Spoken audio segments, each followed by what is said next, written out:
Okay, guys, welcome back to another live stream.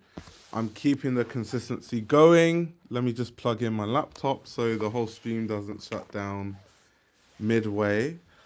But yeah, we're keeping the consistency going. You guys can see the title. Today we'll be talking about the British Fashion Awards and we shall be reacting to who won the award. If you guys have been around, you guys would have noticed that I previously did a stream about like who I thought would win the awards and kind of doing award predictions and talking about the year that every designer has had and kind of who I thought would win. So I thought it would be a great opportunity to then do a follow up stream where I actually react to the people that did win awards and we talk about, maybe why we thought they won that award or, something like that. So, um, yeah, that's what we are doing today. But how is everyone doing?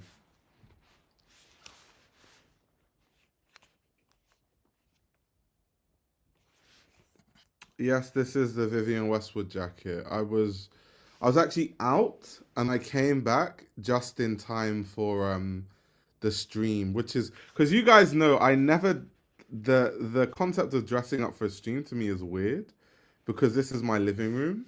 But in this case, it's very specific because I was outside already and I came back home in time for the stream, so it's a bit different. Like I didn't actually have time to change into my usual A cold wall zip up and all that sort of stuff.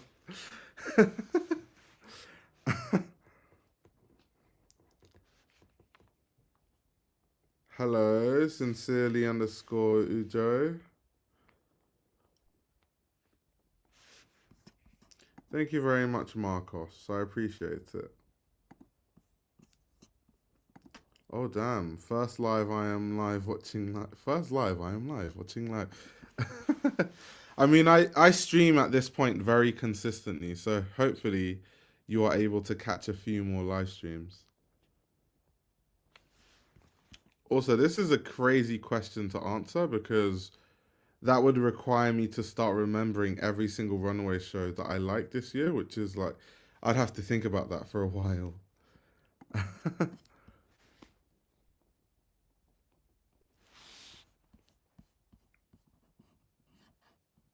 Ah, fresh drip. No, this isn't fresh. I bought this jacket semi a while ago. It's when the Palace Vivian Westwood collaboration happened.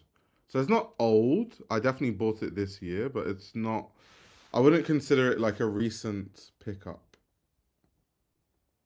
Recent pickups is more what I got in Antwerp.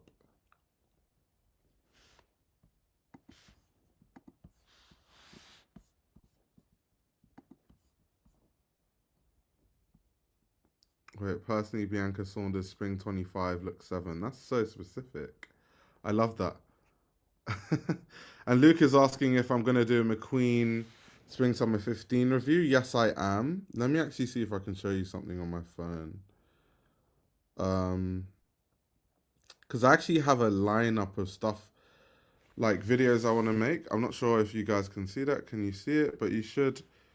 Those are the my live stream, the next live streams. Yeah, you can't really see it, unfortunately. You can only see the reflection of my camera through my phone. But Alexander McQueen is the third, like Alexander McQueen Spring Summer 25 is the third video idea for the streams I have on there. So it's coming. It's coming very soon. Let's see. Is there not a standout piece from the latest collections you are waiting to buy slash get released? So the thing is, first of all, I don't have unlimited money. So like I have to really, really like something for me to buy it because I only have enough money to buy like a few pieces a year. And obviously I want to buy pieces that I'm going to wear and I'm going to use for years and years and years. So if I'm just buying things impulsively because I saw it and liked it on a runway, then that's just not the way I purchase clothing. Let me just put it that way. So I might see something that's nice on the runway, but I'll be like, oh, that's nice. Most things I'm just like, I won't spend the money if that makes sense. I love the Westwood for tonight's discussion. I'm donning my favorite old sweatpants. Hey, we can be Vivian Westwood fans together. Let's see. You should do an end of the year fashion award yourself. Best jacket, headwear, shoulders, pants collections, men and women looks. A couture dress. I'd like to see your take and nominees. Yeah, maybe I should. It could be an interesting video idea. Let's see. Is it impulsive if you're ruminating on it for 6 months before it comes to stores? Then definitely not. Then definitely in that case, it's not impulsive. But the thing you have to consider is that most times, if you want like a very specific runway piece, you can't wait for 6 months because those pieces don't really go in stores. So if I really like something, I need to put in an order early, actually, for those sort of, specialized runway pieces. If it's like something more commercial, then it will probably hit stores and, you could probably gain access to it. So that's another thing to consider.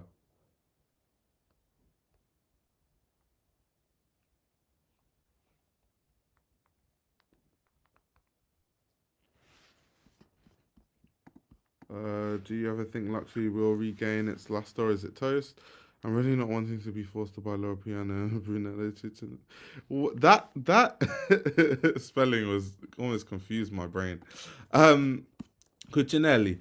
I don't think luxury has lost its luster. I think just the brands that we associate with luxury have lost their luster. So if we're talking about the Gucci's and the Burberrys and the Louis Vuittons and the Chanel's, yes, their quality is not fantastic right now. But then if we are talking about, I don't know, like some up and coming brands like Yan Yan Vanesha, these brands actually care about quality. So I think it just depends what brands we're talking about. I think they've just, passed the torch. But anyway, getting straight into the awards. Like I said, I thought it would be really interesting to, now that we have all the winners of these awards, to have a good and interesting discussion about, who won these awards, why we think these people won these awards, and, very interesting stuff. So, of course, for the Designer of the Year award, we were talking about JW Anderson. I did say in my initial stream that JW Anderson is bound to win at least one award because JW Anderson was nominated for Designer of the Year, as you can see.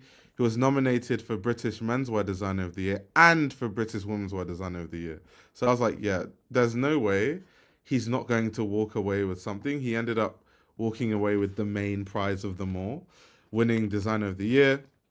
Of course, we talked about Chimena Kamali. We did a whole live stream on that, on Chimena Kamali's plans for Chloe. I think that she has revitalized Chloe. She's brought a well-needed buzz to Chloe. I'm not too sure about the sales figures, though. But in terms of, interest in the brand, social media buzz, impressions, I think she's done really well to bring that needed energy to Chloe. Of course, John Galliano had that one show that people cannot take out of their minds.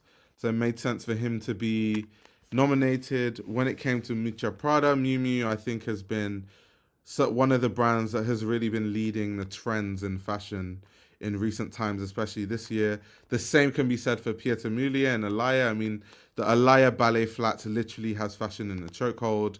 Rick Owens, I wouldn't say Rick Owens necessarily has had like a moment this year where people have gone like crazy. But Rick Owens is obviously a designer that's extremely consistent.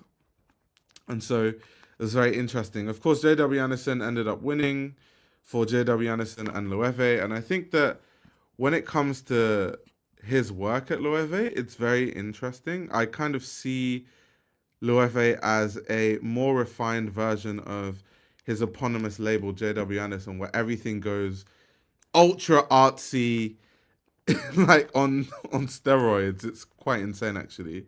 And with Loewe, everything is just that bit more refined. It could be because Loewe has a higher budget.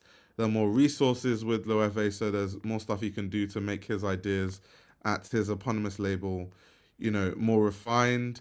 The sets are always interesting. I like his references. I always say this, that every time I have to review a JW Anderson show, I learn things and I really love it because he references art history periods, or he'll reference a certain artist that I've never heard of that I have to do my research on to further understand the collection. So that's something I've always really appreciated about JW Anderson's work.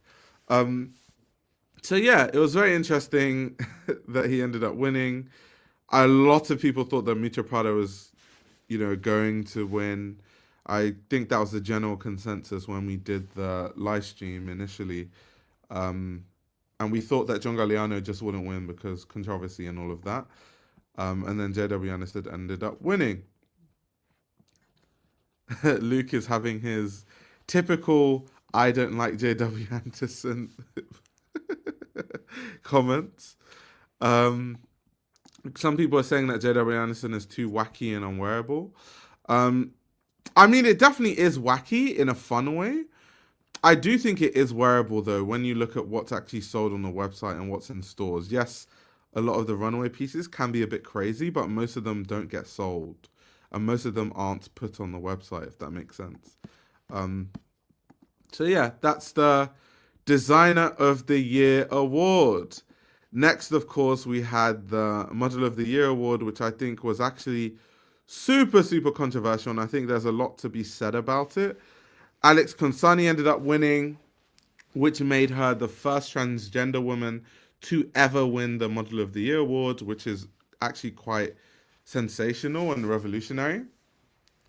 But the main conversation around this whole situation was Anok Yai, because a lot of people felt like Anok Yai was snubbed. I mean, I actually, out of full transparency, I voted for the Fashion Awards, by the way, and I did vote for Anok Yai. Just if you guys want to know who I voted for, I did vote for Anok Yai. I did think it was close when thinking between Alex and Anok, who this year has, had the most moments, whether we're talking about the runways or, magazine covers and things like that. It's very, very close. I also think something that really gives, both of them had big moments in the Victoria's Secret show. I think it was very close. I think one of the things that I guess for most of the voters gave Alex that edge was kind of her buzz on social media in general. Like, for people that don't know, she's really huge on TikTok, and she's built a massive platform on TikTok and a huge following. And this is why she gets a lot of brand partnerships. She has a very engaged audience. I think a lot of that definitely played into her getting the nod over Anok. Someone is asking me, what about Mona? So obviously, I think Mona is up there too. But I genuinely, when I was thinking of the top models, like who has had the most moments, I genuinely did think it was between Alex and Anok anyway, which is why I ended up voting for Anok Yai in the end.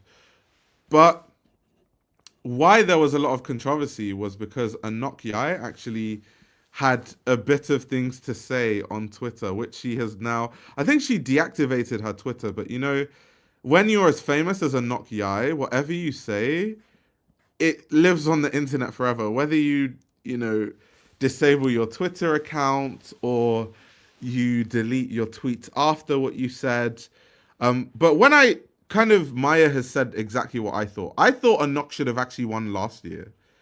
I thought, because this year I voted for her, so obviously in my mind she should have won this year too. But I think last year was when you can really say she was really robbed. I think she was it was really bad how badly they robbed her last year. This year, it doesn't feel as bad because the robbery isn't as bad. So, like I said, in my mind, it was close. But she did make a tweet. So what she said was, she had two tweets actually. She had one tweet and then a follow-up tweet because it was kind of like in response to what everyone was saying. So what she said was, Alex, I love you. I'm so proud of you. British Fashion Council, thank you, but I don't want it anymore, which obviously was alluding to the fact that she felt like she was snubbed 2 years in a row. Of course, she got so much hate for that on Twitter. Everyone was saying, oh my God, she's being bitter and all that sort of stuff. So then she posted another tweet, which reads, If you have seen the effort that I've seen Alex put in, you would understand how proud I am of her. But Alex can be proud and I can be exhausted at the same time. It doesn't take away how much love we have for each other. And I definitely agree with her in the sense that I don't know why everyone was jumping the gun and being like, oh my God, you're so bitter.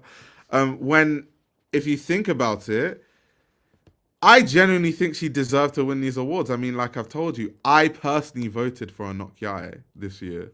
I wasn't on the voting panel last year, but I was this year and I voted for her.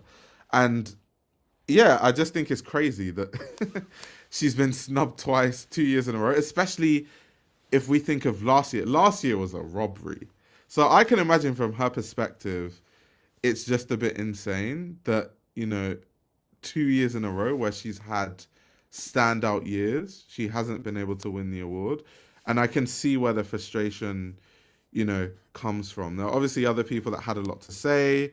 You have someone that said, Anok Yai was robbed of Model of the Year twice in a row, and I just want you all to remember that when Black women say they have to work 10 times harder to get half as much as their white counterparts, it's not a joke, especially in the fashion industry. Someone else says, I actually hate the modeling industry. How has Anok Yai been snubbed for Model of the Year for 4 years? I like Alex Consani and she did her thing, but come on. And that's the thing. I think once again, when it comes to Alex winning, it becomes what perspective are you looking at it from? I genuinely think that Anok Yai had more standout moments this year, but I guess just the sheer engagement and fame and partnerships that Alex has done might be a big reason why she was given that slight nod. But what do you guys think? I'm curious to know what you guys think in the chat. What do you guys think in the chat?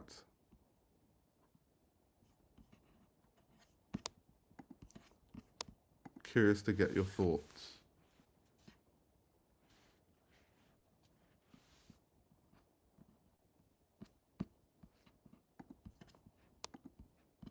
Let's see what people say.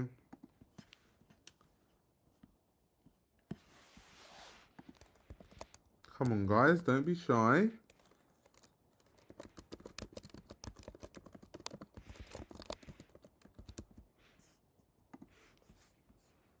Also, someone was asking, I think Jacob was asking who won last year. It was Paloma that won last year. Paloma El Cesar. Yeah, Paloma won last year, I think. I think so. I might have to cross-check that actually, but I think it was Paloma that won.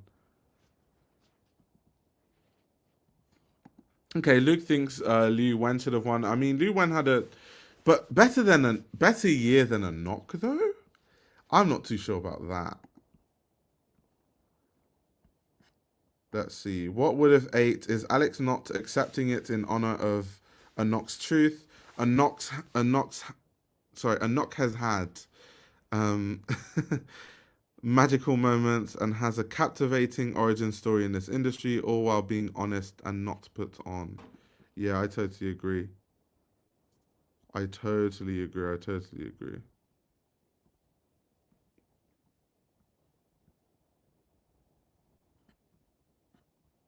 Let's see. Anok was robbed again. It's giving Angela, but Alex ate this year. So, yeah, I think it was close anyway. Like I said, I genuinely do think it was close. Because I had to think. And to be fair, this award actually is a very tough award to win. I feel like when if we go to Designer of the Year, the reasons why you would pick, let's say, John Galliano, who had like basically one collection that was like the standout, or Chimene Mali for like bringing a brand basically back into mainstream relevance, or Miuccia Prada for pushing the trends. There's so many different reasons why you would, pick each of these ones. Whereas in the Model of the Year category, everyone just had an amazing year. So it's just like, who do you even pick? I think this was actually one of the harder awards to pick, to be honest.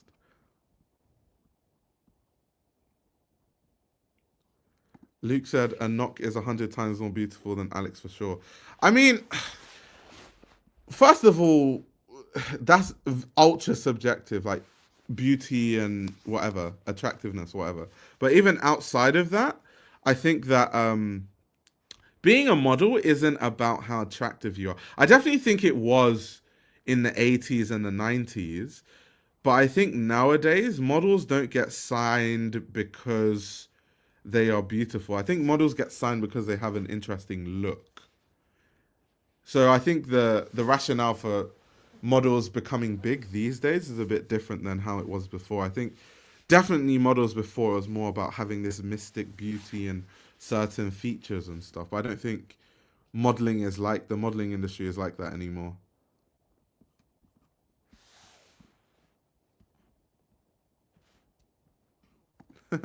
Maybe Amelia Gray because she's so hot and funny. Funny. I read that in a Manchester accent. Let's see. I think the Fashion Awards isn't about craft slash real professionals. It's a social media exercise, and whoever has more TikTok fame wins. It's about publicity, not who's the more deserving model. And yeah, because that's why I said I can imagine that was part of what factored into Alex winning. Because, like I said, she has the most, like when it comes to social media, she has social media on lock way more than anyone else on that list. So that could be a big reason why.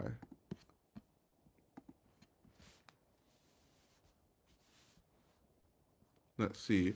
I think her social media character is a huge part of her win.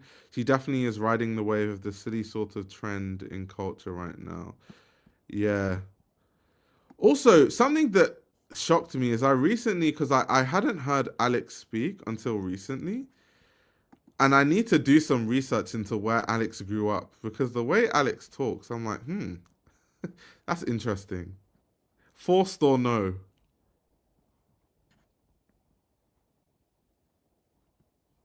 Let's see what Maya says. Multiple things can be true at once. It's great for Alex and trans models, but also shows the biases of the industry. Also, this award also doesn't matter in the grand scheme of things. Yeah, of course. Here we're just having a fun discussion about, who won the award and just, chopping it up. But at the end of the day, like, Anok Yai is still going to book the biggest shows. She's going to book, the biggest clients. She's going to be in the biggest places. Not winning an award is not really going to change her bottom line in any way. She's probably going to make more money next year, going to make more millions next year. I don't think, and that goes for every single model on that list, by the way. Liu Wen, it's the same thing. Mona, it's the same thing. Emilia, it's the same thing. So, yeah, it doesn't really mean much in the grand scheme of things because it's not really going to change their bottom line in that sense. But it's also good sometimes to feel like you've been recognized for your hard work. So I think that's what feels nice about, winning these awards sometimes.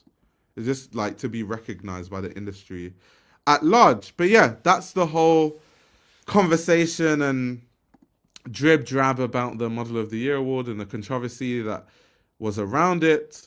The next award, of course, was British Menswear Designer of the Year. There was Craig Green for Craig Green. Great Wells Bonner, who ended up winning it for Wells Bonner. JW Anderson, which, unless they just wanted him to start winning every single award under the sun, it makes sense why they just wouldn't give it to JW again after winning Designer of the Year. Then you had Kiko Kostadnov, Kim Jones for Dior, and Martine Rose for Martine Rose. I think it's a very strong lineup. I think the easiest one, like when I was even doing the thing before, is like Craig Green definitely was not going to win this award, especially not for this year. Kiko, I think, has been really consistent. Kim Jones, I think, for Dior, has had some really, really interesting collections. Not so much at Fendi. Martine Rose is Martine Rose. You guys know how I feel about Martine Rose. Wells Bonner ended up winning it. Wells Bonner is a designer who, we've talked about her work quite a lot on these streams. If you guys type in, Wells Bonner Fashion Roadman into the YouTube search tab, you can see me reviewing her past two collections, actually past three collections. So if you want to learn all about her work and kind of what she's been doing, I think definitely check out those videos and those streams. I think it could have been between Wells Bonner, Kiko, and Martine Rose for this award. To be honest, I think that on the runway, I think Wells Bonner has done some really interesting things. I think when it comes to moments outside of the runway, I think Martine Rose has had amazing moments. We think of Martine Rose designing the uniforms for like the Team USA, like all these different moments that Martine Rose has had across the year. I think she definitely takes that. So I think it could have swung many different ways. I've really enjoyed what Kiko has done this year. So I really, it could have been anyone. I personally, in this award, ended up voting for Martine Rose. But I'm not mad at Grace Bonner winning, and I wouldn't, have complained or been mad at Kiko Kostadinov winning either. But I would have been happy between those three, because I thought they were the most deserving, and I already assumed that if JW Anderson won Designer of the Year, then they probably wouldn't give him menswear or womenswear designer because it wouldn't be fair for him to just collect all the awards, to be honest. So yeah. Damn, Luke is really cooking the women's wear nominees. And said, did their wages increase by winning these awards like the Grammys? No, no. Their wages don't increase because they win an award. That's not really how it works. I mean, winning an award like Model of the Year, I guess it adds a certain aura to your name as a model, but in reality, your agencies and your agents will just negotiate the same high ass fees that they always negotiate. It's not going to really change that much for you financially. It's just you've been recognized industry wide. That's all. That's all it is. Black Magic says they wrong for them shorts.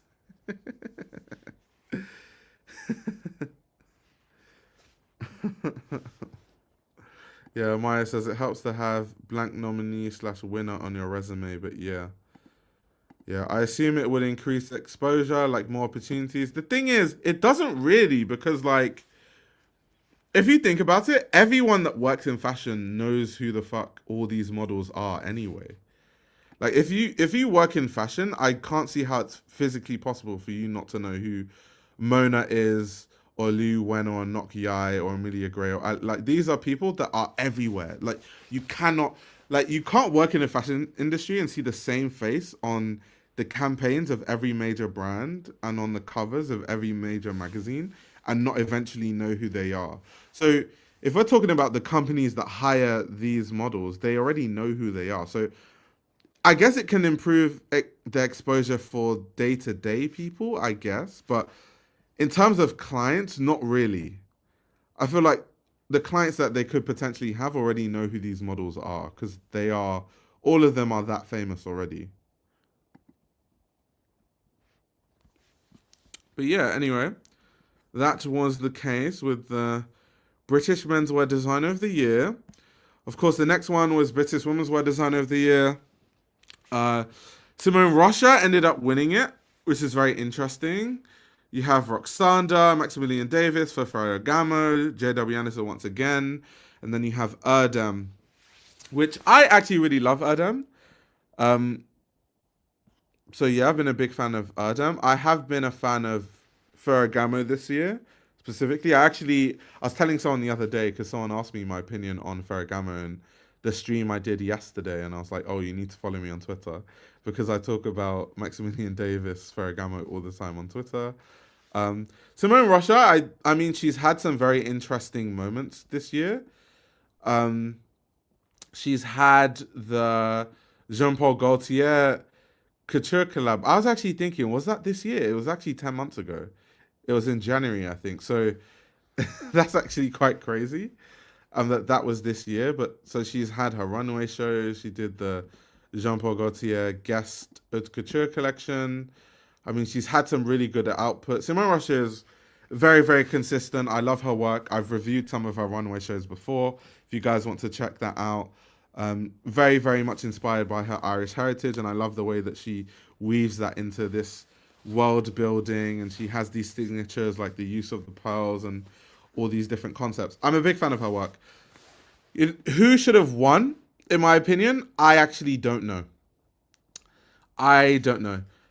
I voted for Erdem because I've liked what Erdem has done this year.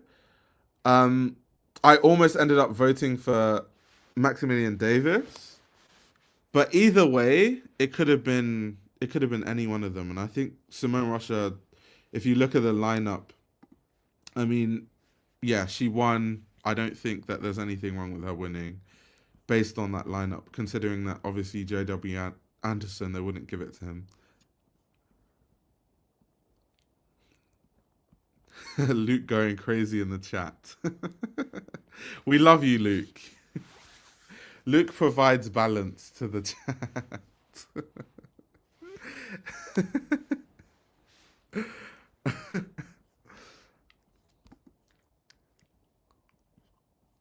Soxu says RIP Kiko.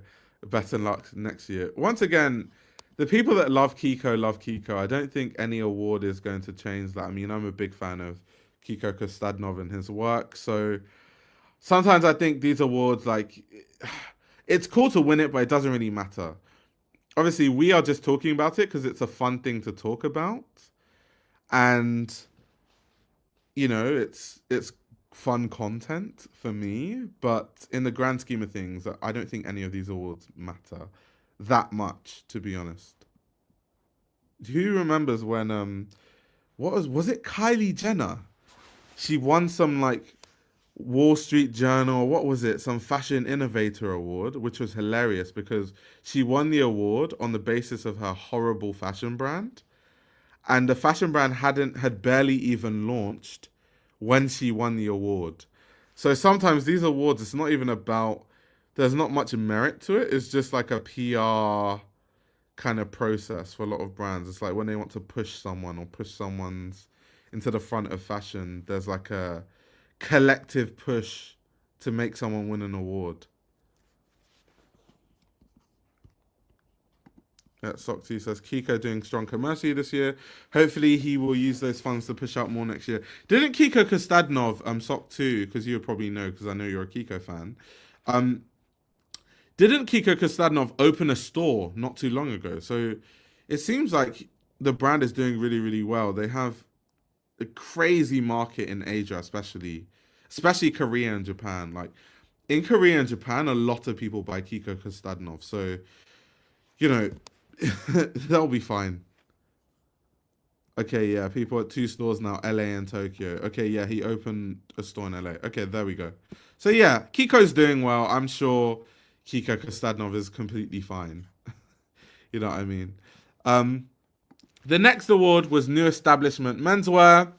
You have Aaron Ash, Fode for Labrum London, Nicholas Daly, Priya Lawalia, Stefan Cook. Now, this is interesting. I'm actually a fan of all these designers. I ended up voting for Stefan Cook because those are just the designers I like the most out of these designers. But I like all of their work. I mean, I've made a dedicated video on the work of Alawalia anyway. So obviously you guys know that I do like what Alawalia does and I'm a fan of what she does. But yeah, I gave the nod to Stefan Cook.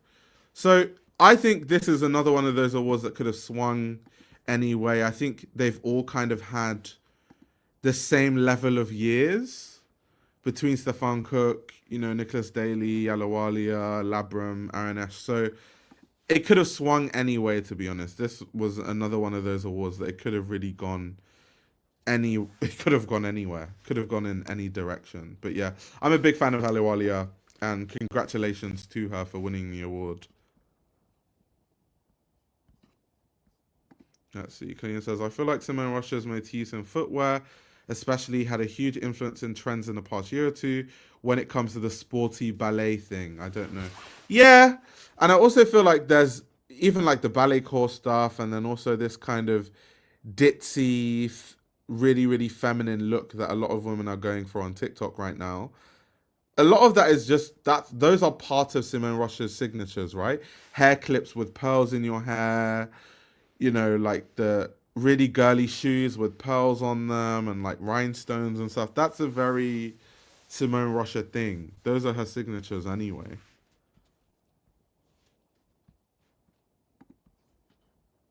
Exactly. Coquette is Simone. Facts. That's very, very true.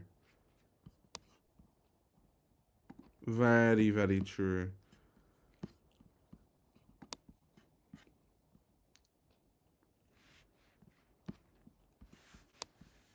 Let me see. Am I up to date with the chat? Have you guys said anything else of interest?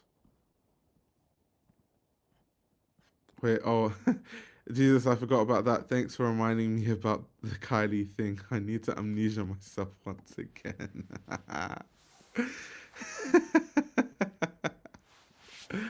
Oh my god, that's funny.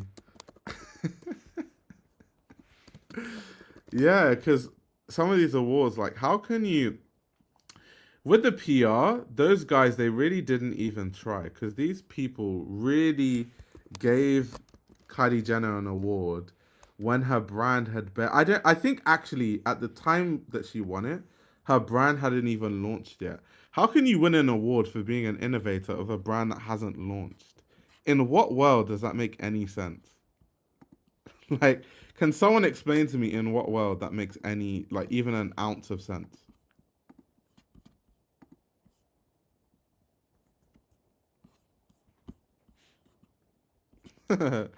Imani says we're behaving today. Is that what everyone is doing today?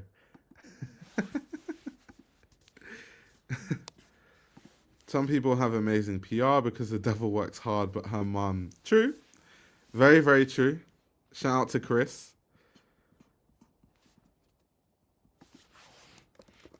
Oh my god. Something I actually need to figure out is. One second, let me figure this out. Because this stream almost. Okay, cool. I figured it out. I figured it out. Yes, sometimes it does seem rigged. That is true. Innovator for copying Demnetisms. Yep, that's true. I think that's very in and very new. Oscars should give awards based on trailers too. Imagine giving awards based on trailers and then after people have won awards, people watch the films and then the films end up being really, really trash. That's crazy. That's insane. Anyway, moving on to the next award. You, of course, then have the new establishment Womenswear. You have Dilara Findakoglu, Topova Luena, Jawara, the Fanning twins for Kiko Kostadnov, and then Marco Capaldo for 16 Arlington, who ended up winning. I actually voted for Topova Luena in this, but it's completely fine because, as you guys would then know, Topova Luena ended up winning the BFC Foundation Award, so I'm not mad at it. I like 16 Arlington. I don't know too much about their work. Because I was voting, I had to go and do research on a lot of the 16 Arlington collections of this year. But I definitely have a lot to learn about Marco's work in general.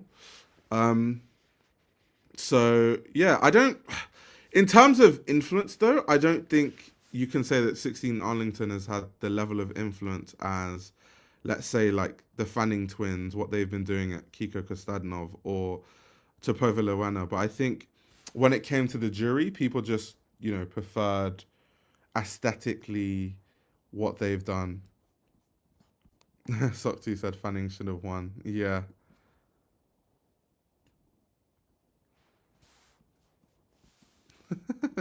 A real G. That's funny. So yeah, I don't know. I would have gone for the Fanning twins or Topova Luena, to be honest, in this category. But whoever won, and that's like congratulations to Marco for winning. But yeah, moving on. You have British accessories designer. I knew that Stephen Jones was gonna win that. I mean, Stephen Jones is Stephen Jones. I mean, what else is there to say?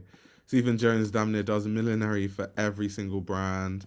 Of course, when we talk about big moments this year, Stephen Jones did a lot of work with John Galliano.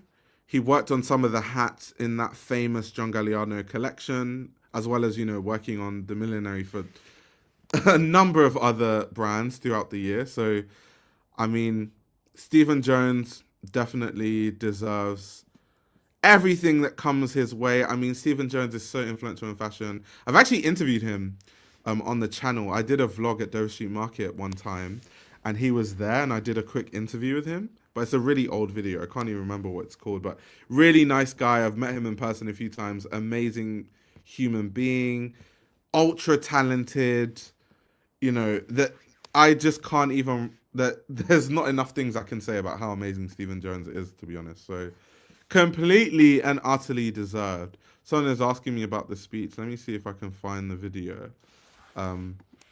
Stephen Jones talking about collecting his award. Let's see.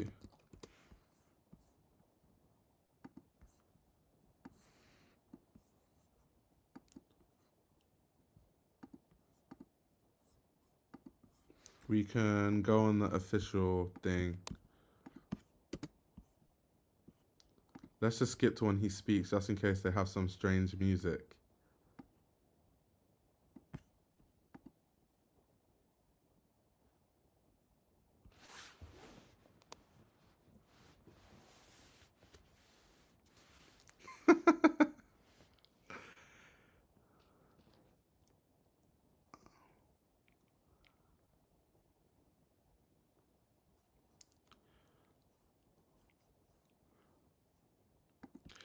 Oh, are you guys saying you can't hear? Okay, 1 second. Let me sort that out. 1 second. Let me just play that, run that back, and then I just want to make sure I don't play it when they have that weird ass music before this gets copyrighted. Okay, you should be able to hear now. Let me know if you guys can hear. Hi everybody, it's so great to be here and see my huge fashion family that I don't see all the time because I'm always backstage throwing a hat on. But wouldn't this make a gorgeous hat? Anyway, I'd like to say, of course, thank you to the BFC and dear, dear Caroline Rush, but also to the designers, so many designers who I've worked with, from Jasper and Sandra to Azadine, Claude, Thierry, Jean-Paul, all the way through to John Galliano, Maria Grazia, Kim Jones. They've all been huge supporters, as have you all been here in this room tonight. So thank you. And also for my amazing teams here in London and Paris. It's a fantastic thing to be here. Okay, yeah, let's not. The music, no. This techno music, and then my stream's gonna get shut down. No. But yeah, Stephen Jones is so amazing. I love Stephen Jones so much, even though I don't know him personally. I'm just a big fan of his, like over the years, seeing some of the insane creations he's made. So yeah, completely deserved. Moving on, he had some other awards like Isabella Blow Award for Fashion Creator, which was Tyler Mitchell, who is of course a really big photographer who has gone from strength to strength in the fashion industry. So that's really cool that he ended up winning that award. You had special recognition that went to Dame Margaret Barber for all the work that Barber has been doing. Obviously, this year is an anniversary year for Barber, so I think that could have played into it for sure. You had some other special recognition awards for Sophia, who I think she's, as far as I know, the founder of 10 magazine. And then you have Nan Golden and Gucci, which is obviously for that the commercial, the London commercial. So that was really cool. Outstanding Achievement Award went to Tom Ford. I remember seeing videos of Tom Ford's speech. That was really cute. And then lastly, you had the BFC Foundation Award that ended up going to Chapova Loena. So yeah, those were the awards in a nutshell. It's very interesting kind of to do a stream and, you know, be like, who do we think is going to win? And then actually seeing who wins and seeing what tallies and what doesn't. I think it's just interesting conversation-wise. But should have won what award? And what award do you think was the most deserved? I from what I'm seeing in the chat, people think that the Stephen Jones Award is the most deserved out of all the awards. I also think the Tom Ford Award is super, super deserved. Like, geez. Bo says, I forgot what Chipotle winner is again. Chipotle is very... I don't know, it depends on your taste, because it's very kitschy, and a lot of people like to hate on designers that have a kitschy aesthetic, but I think that you can do kitschy in a tasteful way, and I think Chipotle definitely do that. I think Alessandro Michele also does that. I know people that hate Alessandro Michele's work. Like, sometimes I'll make a video about Alessandro Michele, and you read the comments, and it's just like, Alessandro Michele is just trash, blah, blah, blah. I obviously don't share that opinion. I like his work, but I think some people, they're very anti-kitsch.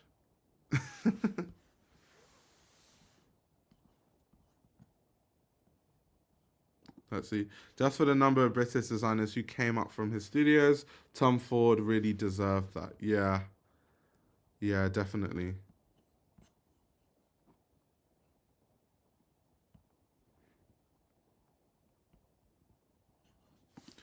Aya, did you talk about the Murakami Louis Redux? It's for posers not in tune with the culture. Damn. I mean, I talked about it. I did say it was a cash grab. I wouldn't necessarily say that if you buy it, you're a poser. I wouldn't. Because some people just, I guess, don't understand that they could get better quality versions for cheaper on the second-hand market.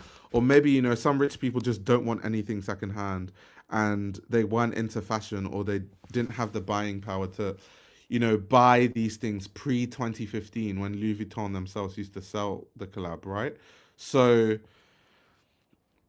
I can understand why a lot of people still buy it. The kind of rich customer that doesn't want to buy anything secondhand and is like, well, I couldn't buy it then, so I'm going to buy it now. I wouldn't say that those people are necessarily posers, but from the perspective of Louis Vuitton, from the way the rollout is, it doesn't seem too well considered. It seems like a cash grab.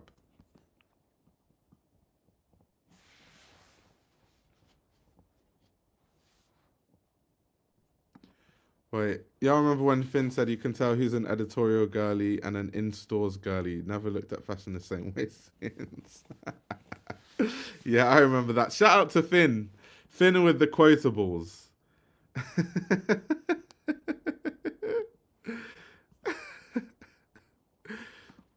See, it went to Valentino to check out new Alessandro. Quality is worlds apart from his stuff at Gucci. Price is bananas, though. When you say worlds apart, do you mean it's better or worse? I do know that the price of Valentino has gone insane. I wonder how they're doing sales-wise. I need to look into that. Although it's too soon to tell in terms of Alessandro Michele basically has barely had 2 collections there. So his stuff hasn't sold enough for us to have a good gauge on how well his Valentino is selling. But it'll be interesting to see some of the figures eventually. It'll be so funny if like Valentino starts like outperforming Gucci in growth and like starts catching up with Gucci at a fast pace. That would be funny. Be like, you literally fired this guy thinking that you're gonna capitalize on the quiet luxury trend and fix all your issues, and it didn't work out that way.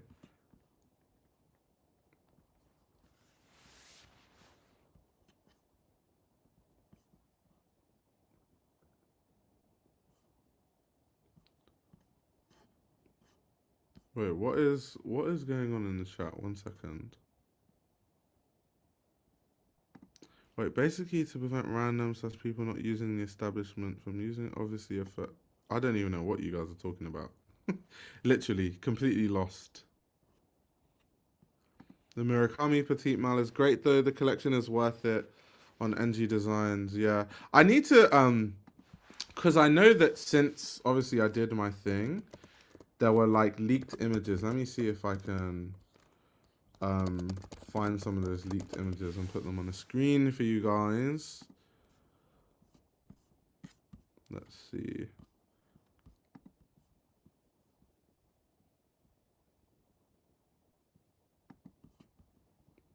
So yeah, some of the like leaked images and then some of the prices came out. I mean, kudos to the people that buy it. Obviously, I'm not the customer. Shout out to the panda, cherry blossoms, and all of that, multicolors, all of that. They made sure they slapped everything into this re-edition. They even, oh my god, those are horrible looking, right? Multicolor LV sneakers, those look atrocious. Oh my god, those look bad. Those look so bad. Those are actually, oh my god, that is actually insulting to the original collaborations. Oh my word, what is that? Who the hell wants a multicolor Murakami LV sneaker? Like, who actually wants that? Who? Just who? Who? Bird says, you know, footballers are going to eat this up. Maya, I'm definitely with you. Not everything needs to be made. Like, this is a waste of fabric, in my opinion. This is a complete and utter waste of fabric. This is why pollution is a problem on the planet, because things like this get made.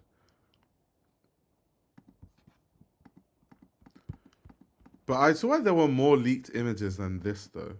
Also, it's very interesting that they've launched like a fragrance for this collab. Or actually, is that because I don't really know too much about Louis Vuitton fragrances? Let me check if that's an actual fragrance they already have. Imagination LV. Okay, so it's a fragrance they already have. So all they're doing is just a fragrance case. That's a bit boring. A Murakami fragrance case and a limited edition Murakami fragrance bottle with the panda on it. Talk about doing the bare minimum. I mean, it's fucking hell.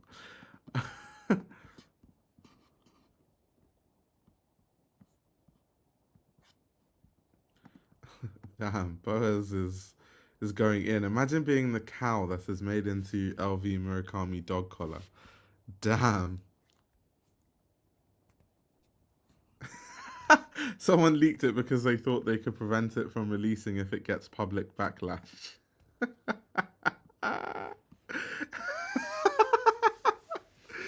That is actually hilarious. You guys are cooking today. That was funny.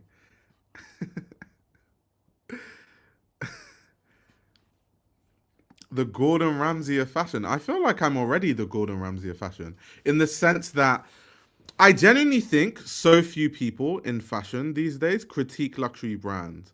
And I think the reason why that is because every single person wants to work with luxury brands. Everyone wants to do partnerships with luxury brands. And so I feel like nowadays, most people that talk about fashion are voices for hire by brands. They're just like PR, like glorified PR for brands. So I kind of feel like I'm already the Gordon Ramsay of fashion in the sense that I always will say my opinion. It doesn't matter. I don't care what brand it is. I don't give two Fs. I just say whatever I say. But I'm not also Gordon Ramsay in the sense that I'm not just screaming random shit for no reason. Like, raw!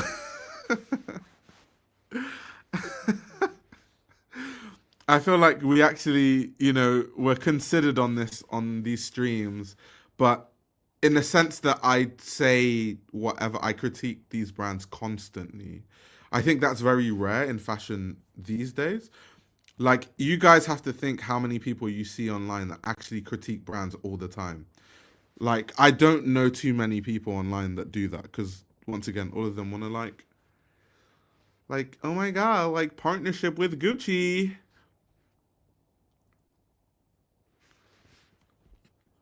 Partnership, oh my god, like look at what Balenciaga sent me. Like Balenciaga. Why do I always go into that terrible American accent?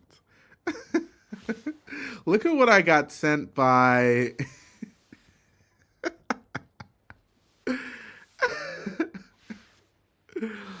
Bottega just sent me like 10 fragrances. Like,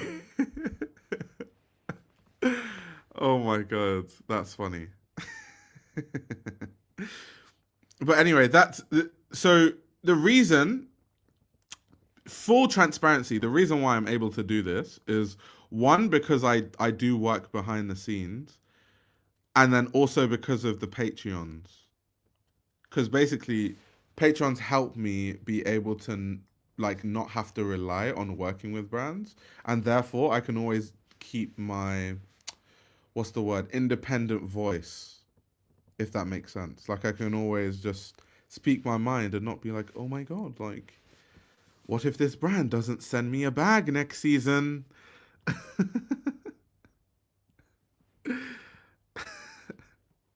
Look at what I got sent by, like, Balenciaga just sent me 5 bags. Imani said, here you go, begging for money. I'm not asking anyone for money. I'm saying the people that are already subscribed to my Patreon, thank you very much. That's one of the reasons why I can speak about fashion the way I speak about fashion. And if please, no one feel the need to subscribe to my Patreon.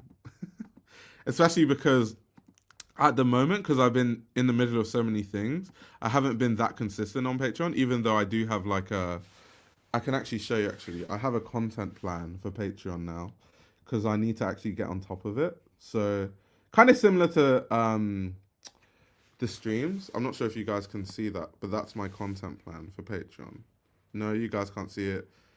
You guys can just see the reflection of my camera again. But anyway, yeah, that's it. I'd be industry KGB. I would chill so hard.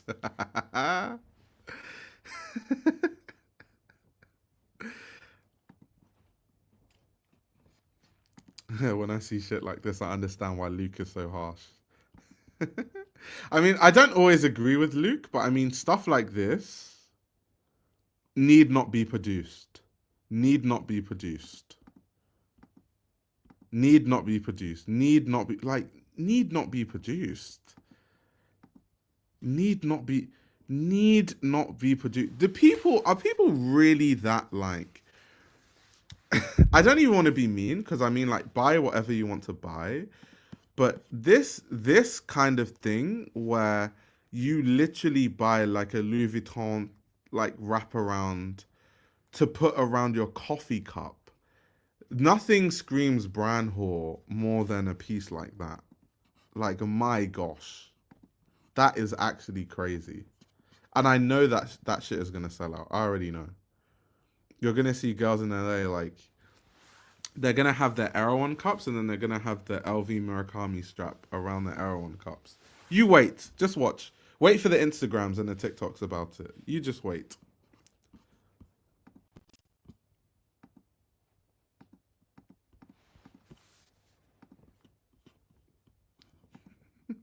Get the LV Murakami dog collar for your gimp.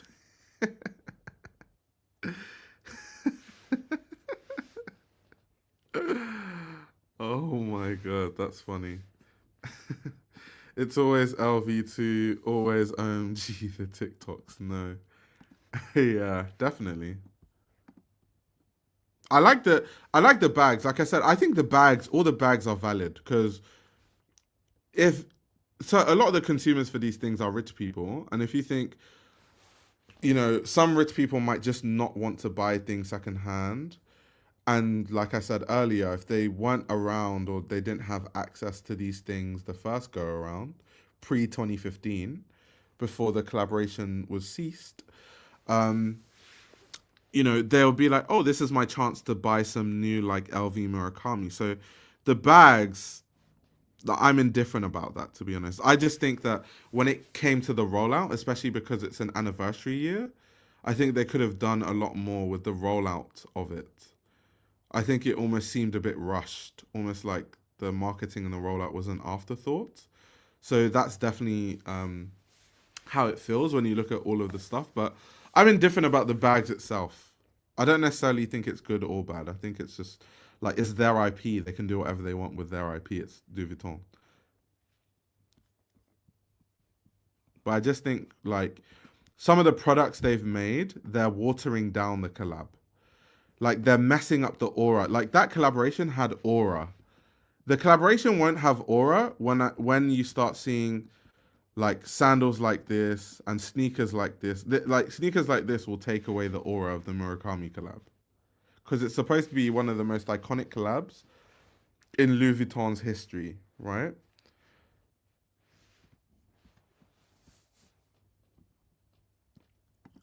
Yeah, I'm surprised they didn't bring back the fatigue Murakami, but those were actually cool to be fair. What do they call guys, because I can't remember, let me Google it. There's one of the collabs that Murakami did with LV, they did that camouflage, but it has a specific name. What's the name of that Murakami Louis Vuitton camouflage? I've forgotten. I feel like the handbag girlies would know this one immediately. What was it called again?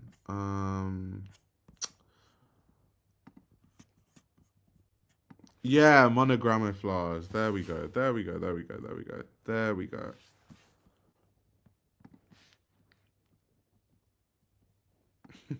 Double cup LV Murakami.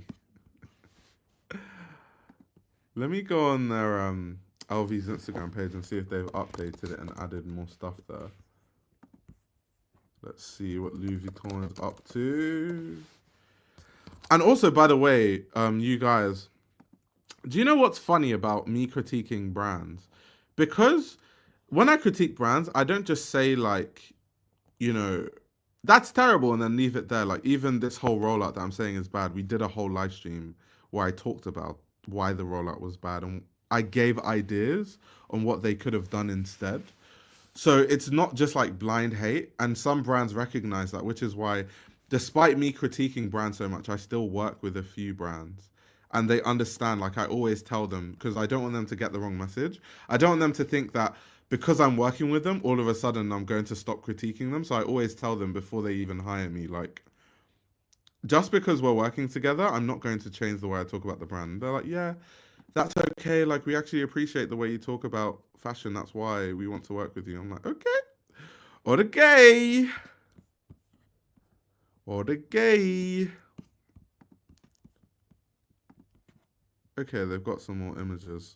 Shout out to Murakami. So the Murakami installation is traveling from Kyoto to Paris. That's cool. I wonder how much it costs to ship something that big. Obviously, they're going to dismantle it into different pieces, but damn. That's actually crazy. But anyway, it's Louis Vuitton. They have an unlimited budget. Luke says, this is why I couldn't be a journalist. I'll be broke. That's funny. That's funny. I had to put my money where my mouth is and be a designer. I know, right, Luke? The way you critique designers, I would love to see your first collection as a designer, and I'd love to critique it too. I'd love to do the honors.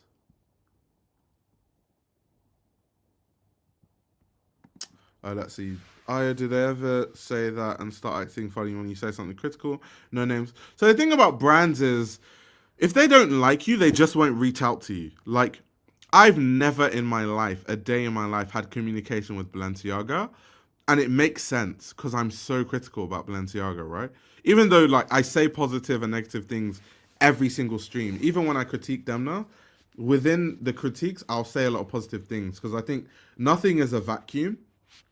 There's very few things that are objectively horrible, like those Murakami LV sneakers. I personally think those are objectively hideous, but there are very few things that are like that. So the only problem is, I think in fashion, because so many people are just used to people being a bit overly positive and not being like genuinely critical about anything, because once again, I've told you that in fashion, there are too many incentives not to be critical.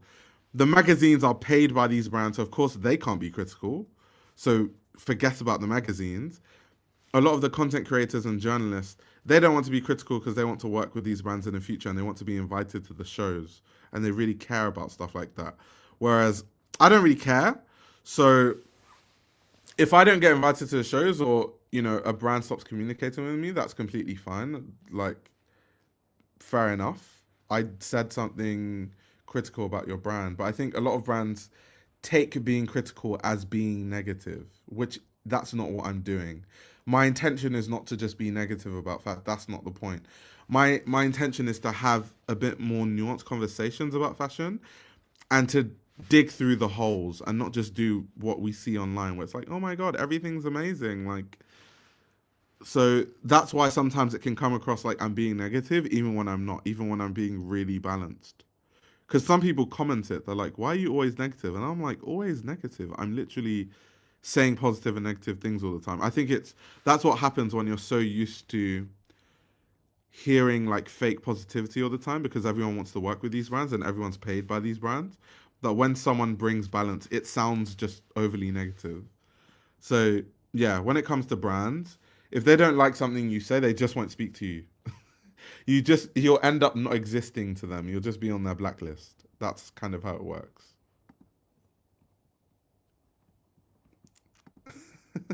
Demna got eye on a bulletin board with top op next to the pig.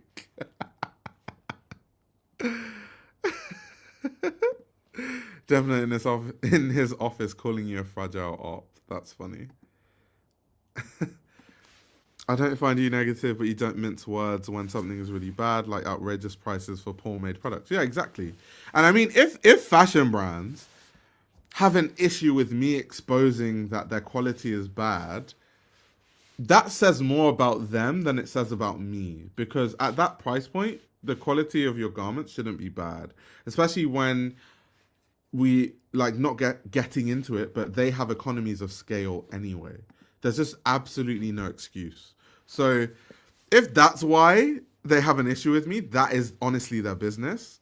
I'm always going to advocate for brands at that price point producing high quality garments. I'm never going to just accept trash, fabrics just because I want to work with some brand. Like, I don't condone that at all.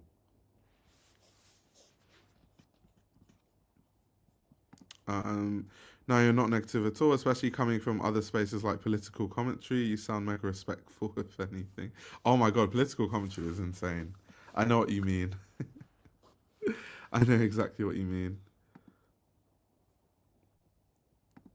If I was truly negative, the Vasalia brothers would start reconnecting thanks to trauma. You know what? Sometimes I think that their social media beef is kind of a publicity stunt. Knowing those guys and the way that they think, and like Demna's philosophy to things, sometimes I just feel like it's just a stunt. I don't even think it's real, honestly. I honestly think Demna would love you. It is management that is scared. I don't know, because once again, I don't know Demna personally. I don't know him. I'm a fan of his work from a distance. Obviously, I'm critical about him because I'm critical about every designer, but I am like a Demna fan, like legit. But I don't know if Demna would like me if he knew all the things I've said about him, because I think that a lot of fashion designers on the level of Demna, like Demna is a millionaire. Demna is powerful in the industry. Like, he has a lot of power. He has a lot of pull. He has a lot of influence in fashion. I think in the fashion industry, just as someone that has worked in the fashion industry since I was 18 now, so we're coming on almost 10 years, I can imagine that and it's not even his fault. I think that's just kind of human nature. I can just imagine that there's so many yes men around him because they just want to bolster their career. So they're just going to do whatever he says, and they're just going to be like, oh, Demna, you're amazing. Demna, you're always right. That I don't know. I would question how many people in his corner are actually tell him the truth, or like he can have a back and forth with about his ideas or his collections. Like, okay, what's the validity of this, or like this? So I can't imagine there are that many people in his corner that he can do that with. So someone like me because the way I review fashion is also the way I would talk to my friends. So if I feel like my friends are doing something off key, I would tell them the same way I would expect them to tell me that. And my closest friends do that. But I just don't think people in fashion are like that. I think people in fashion are very sensitive, and a lot of them are yes men. So I don't think my personality would gel with Demna's personality. But I don't know him, once again, like I said, it's just me guessing. Did Luke just say Galax loves glazing Demna? Jeez. Oh yeah, Gab says I honestly think it's a PR stunt. Yeah, I think it's a PR stunt too. I genuinely think that.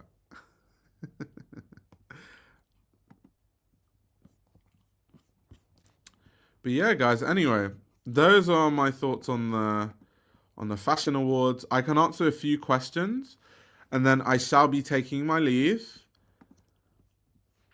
So let me know if you guys have any fashion questions or there's anything you want me to talk about before I disappear from your screen.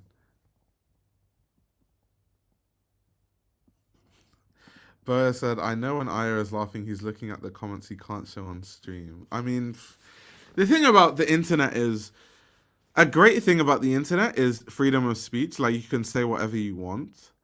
And I don't actually block people, even people that... which is kind of, I guess you can see it two ways. I don't block people because I genuinely believe in freedom of speech. So I don't want to, like, just because I don't agree with someone's opinion, like, censor them. However, I'm not going to put problematic things on this screen. Hell no. Because I have seen some problematic comments just throughout this live stream today, and I'm definitely not putting them on the screen. No way. Let's see. Could you speak on the style of Parsaloo and the greater streetwear style of the Alte scene across West Africa? Yeah, I mean, okay, we can have that conversation. That's actually quite a deep conversation, to be honest. But we can touch on it. I'm trying to think of how can I, like, shorten it. How can I summarize it? Okay, let me just put some reference images on the screen first. One sec. But anyway, first of all, Parsaloo, I'm a big fan of his music, by the way. I love his style. I actually think he has more interesting styles than most artists that come out of the UK, especially. I wouldn't really call Parsaloo a rapper, even though that's kind of what he is, because he's his music is kind of Afro beats, Afro swing, rap. It's kind of a mix of all those things, right? But yeah, he has very interesting style.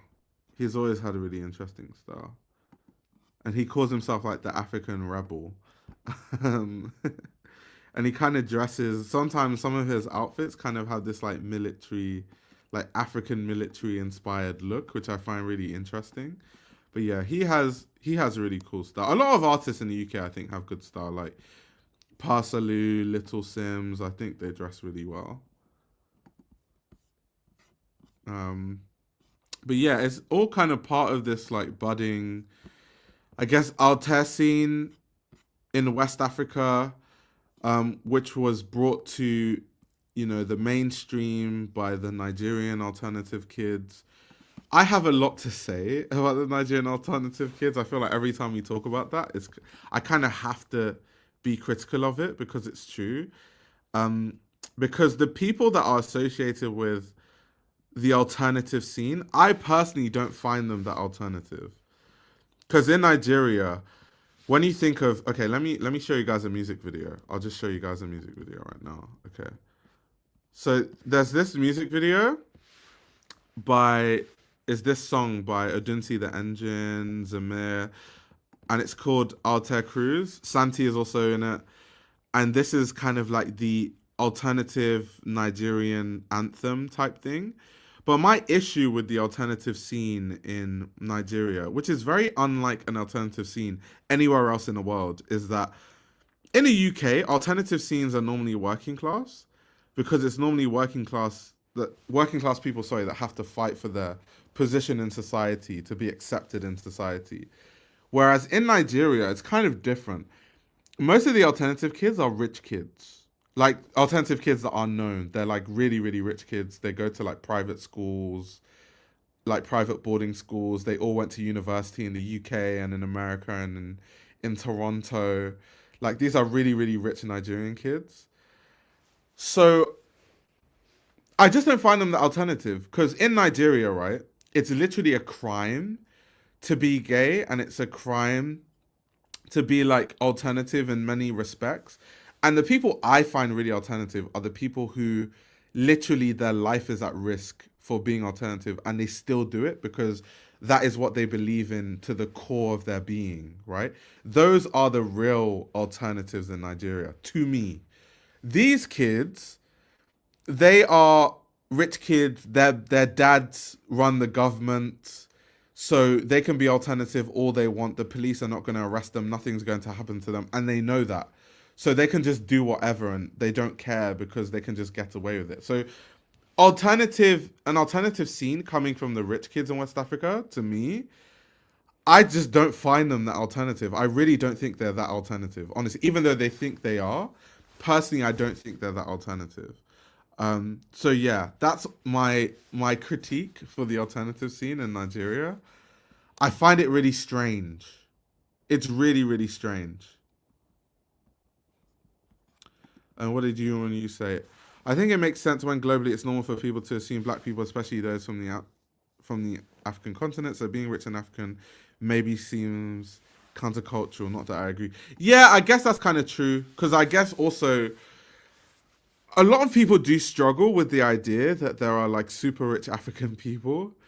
I think it's just like a narrative thing, right? Like most people when they grow up, depending where you live, where you're from, you've probably grown up, with adverts of like for $1 a day, you can change lives and you can save an African life. Save an African life today by donating $1, which is actually still reality, right? Because majority of Africa is people are living in extreme poverty, so that is definitely like still a reality. But I think because of that narrative, it then makes a lot of people think that there's just no wealth in Africa at all, and they're just like no wealthy people, and there's no like scene of like rich people, and there's no like luxury scene in like all these countries, which is not true. And unfortunately, a lot of people are not exposed enough because, like, for example, if you've traveled to a lot of countries like I have, you very quickly realize that in every single country there are different classes of people in every country in this world. So there's no country in this world where like there's no upper class. There's like everyone in the whole country is working class. But I think because of the narrative, like I remember I talk about this all the time, but the school I went to, the sixth form I went to, was really white. And because for people that don't know, I lived in Nigeria from the age of like 10 to 16. So when from 16 to 18 in the UK, we do something called A levels. So I came from Nigeria back to England to start my A levels. So at the time, I came back from Nigeria to England, right? So people obviously knew that in my school. And so they would ask me really dumb questions about Nigeria. And I remember there was one girl in my class who asked me if like, she was like, Ayo, like, how is it that you've been on Facebook all of these years? Even though, because you were in Africa, weren't you? So like, how did you have access to Facebook? And she was really like cracking her brain. She was like, do you guys have like internet out there? And I just like had to stare at her for a minute. And then I just didn't respond because I was like, how can you claim to be an educated individual and you don't know that internet exists everywhere in the world? Like, are you really that stupid? So that I'm saying all this to say that going back to Amani's point, like you and you, so very easily I understand exactly what you mean because it can seem countercultural just to see Africans that are rich in general to the average person, because the average person is still struggling with the fact that there are different classes of people in different countries that are not, part of the Western world. That there's a Nigerian upper class, there's a Ghanaian upper class, there's a South African upper class. Like people from the West struggle to even understand that. So That's why it seems really, really countercultural to them.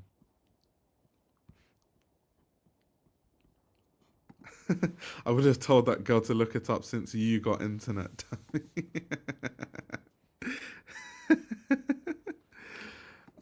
Someone said data connections in Nigeria are so tricky. I think it just depends. Like, if you have fiber optic, it's going to be as fast as anywhere else. If you don't have fiber optic, then yeah, because like mobile signal is not as good as like the West, obviously. So if you're like relying on your 5G or your 4G or whatever, yeah, in Nigeria, it's not as fast as like the US or the UK. But Wi-Fi wise, you can definitely get insane speeds in Nigeria for sure.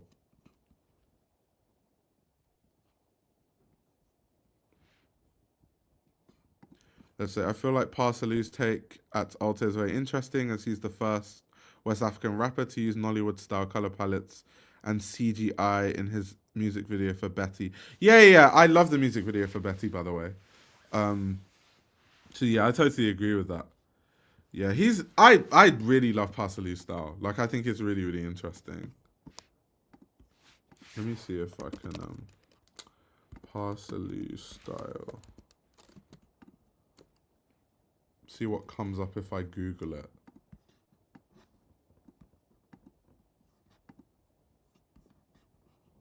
Like I just think he just dresses really interestingly.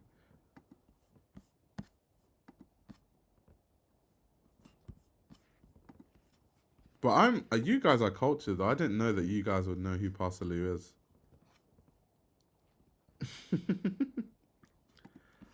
You should have been like in Nigeria. We had to send a letter to Facebook with physical copies of your pictures to create your account, and that you send in letters to them and they make posts for you. Do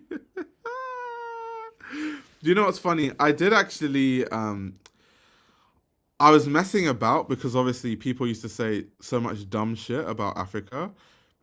So one time I made a joke and I told someone that oh yeah, when I used to go to school in Nigeria, I used to like ride an elephant to my school. And she was like, "Oh my God, like no way, that's crazy." And I was like, "No, I didn't fucking ride an elephant, you fucking idiot." Like who the fuck rides an elephant to school? Like the ignorance is just so mad. Like people are really clueless about what goes on outside of like the West. It's actually quite scary when you think about it. Yeah, literally, they make it sound like it's a different planet. Literally, think I'm like literally running, like jogging with the lions in the morning.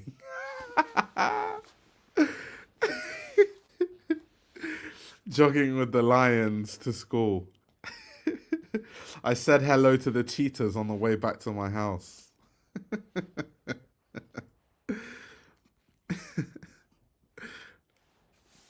I would have told them I got a pet lion and tiger and we walk them along the Nile. Alt in most countries just means mainstream. In the UK slash US, because not gonna lie, they all just copy Western culture, including black culture. Obviously, they see online slash on the TV if they are rich enough. Yeah, yeah, yeah, yeah. True, true. They probably thought you were held up like Simba on Pride Rock when you were born. Oh my god, that's funny. Spot of tea in the afternoon with the giraffes. I know, right? I know. It's not even like I feel like me living in Nigeria was kind of like what it's like to live in Florida in the sense that I don't think I saw any animals like wild animals ever apart from a crocodile. Like there was one time when cuz in Nigeria basically the island where all the property development is happening, they kind of build like they cut down trees in the jungle and then they build and build and build and then it becomes a further development. So at the time I was living in this specific place, they hadn't developed further down. So where the fence of where I was living was very close to like a bush, and a lot of crocodiles and stuff used to live there. And so one time a crocodile actually climbed over the fence into my back garden. But that's only ever happened once. And I lived in Nigeria for what, like 6 years.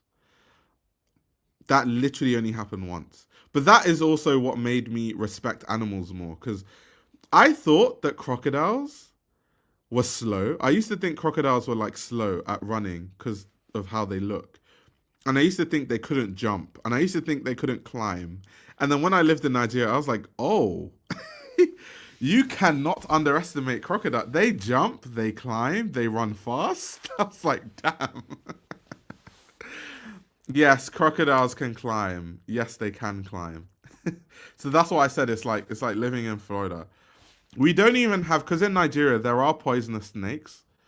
Like you can find like a rare green or black mamba in Nigeria, but I've personally never seen one. I've seen snakes, but I've never seen that. So it's so weird that like people think that like when you live in Africa, you're just like riding elephants. It's like I've literally not seen one elephant in Nigeria in my life. I don't even think we have elephants in the country. So it's just so funny. Like, oh my God, no way. Did you actually ride elephants to school? No way. Oh my God, that's funny. Maybe Nigerian crocodiles are built different. Maybe. But I'm scared of wild animals now because I just think they're like capable of anything. So if I see any wild animal, I don't care what it is, I'm running immediately. I am not waiting to see what it can do, how fast it can run. What did you say? There's someone that got married to an African man near me said she was a queen when she went to Africa because her husband was royalty. The woman is a common woman. I mean, yeah, that's possible. Like, if he's royalty, then yeah, it's possible. You should have said you rode the gazelle. I feel like this has become a making fun of clueless people stream, but honestly, I think it's very needed because some people watching this stream that aren't commenting, they might not even know all these things about Africa, so it's a good education process. Because like I said, my experience at sixth form in the UK was so good for my development, my personal development, because now I don't assume things anymore. Because the kind of people that I went to school with, these are people that studied at Cambridge, at Oxford, Imperial College of London. Like these are the supposedly smart people, and all of these people didn't have a clue. So because I met all those people and they didn't have a clue, I don't assume things at all. We tricked you into an after hours.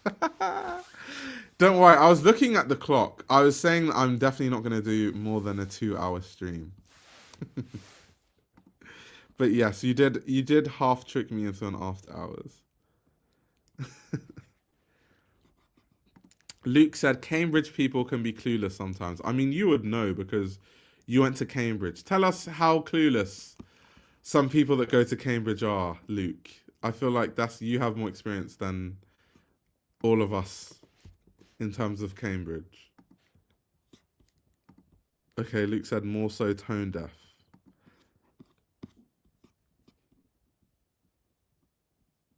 Let's say, did you pull a Sheck West and got sent to Nigeria for making your parents' life hell? That's funny. I think I've talked about the reason why I went to Nigeria, but I guess I always have new viewers. So I guess every single time people are going to ask me the same question, like, why did you go to Nigeria? But it is kind of like a similar situation. I'll basically explain the situation to you as quickly as I can. So when I was younger, growing up in London, I went to this school and I was getting bullied. And the reason why I even allowed it to happen was because my parents always told me that, you're a black kid.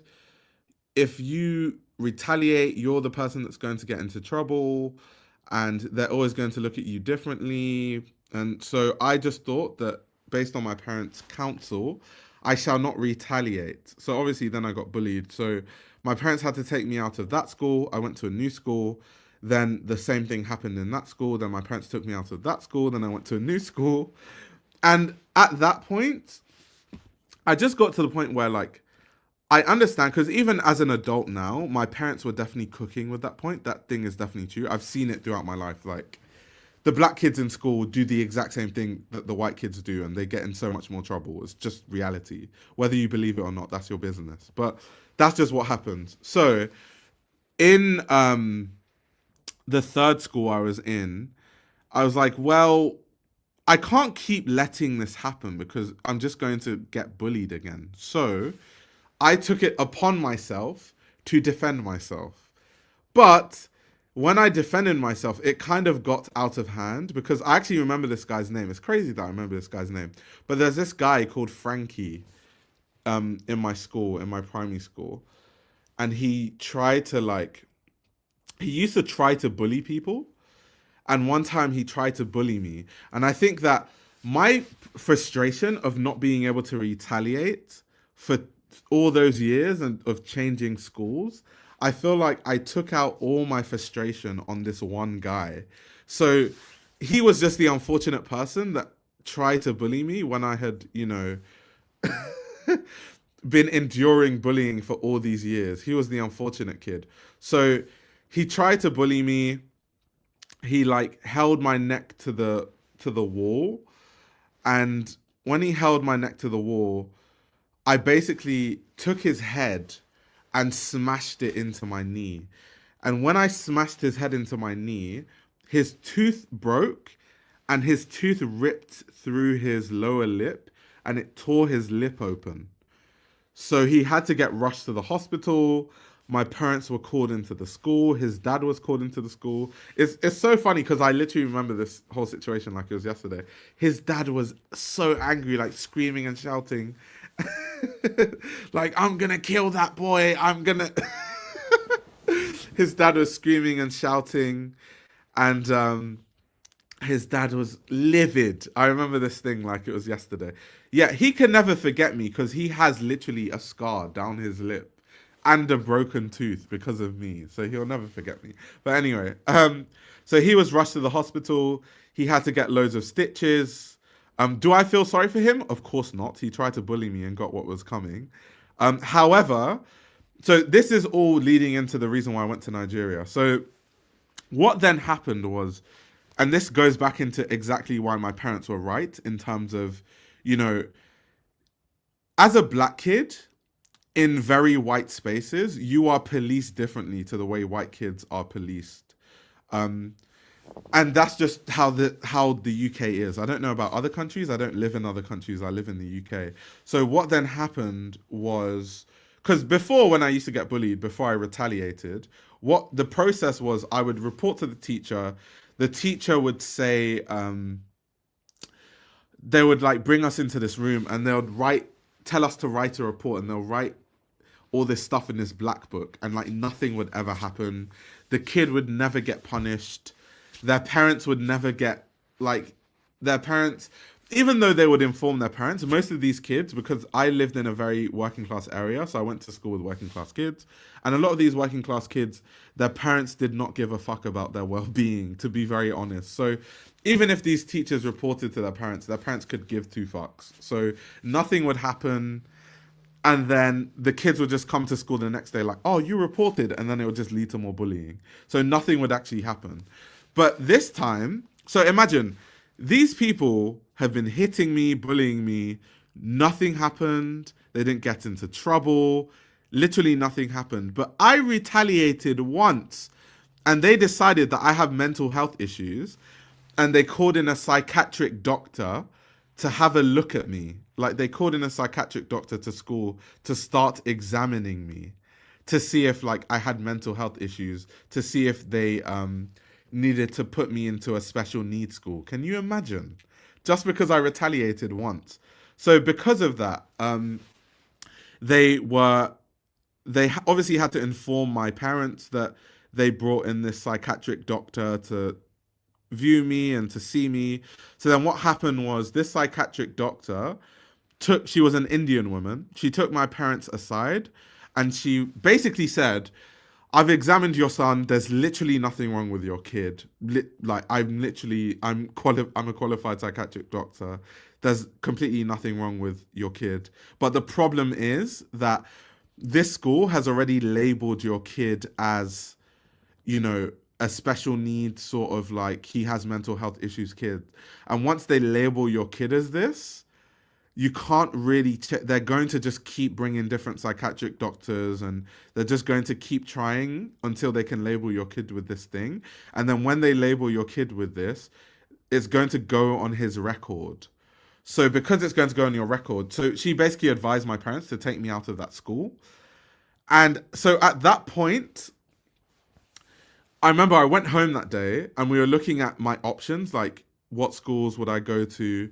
And then my mum was like, well, an option is you could go to Nigeria. And it's quite funny because I was so young to be making those kind of decisions, right? But I made a decision to actually, going to Nigeria would be best because I was actually tired of England. At that point, I had been to like 3 different schools. Like the schools didn't help. They decided I had mental health issues and they needed to call a psychiatric doctor. I think I was just tired of the whole thing. So that was how I ended up going to Nigeria. And I had an amazing experience in Nigeria. I wouldn't trade it for the world. It was sensational, my time in Nigeria. So yeah, I think it was actually amazing. And I also think that me living in Nigeria, like I can speak my language. I'm closer to my culture. So I think it was really good for my personal development to end up living in Nigeria for 6 years. I think it was really good. So yeah, that is the reason why I actually ended up moving to Nigeria. For the guys that didn't know, that's the story.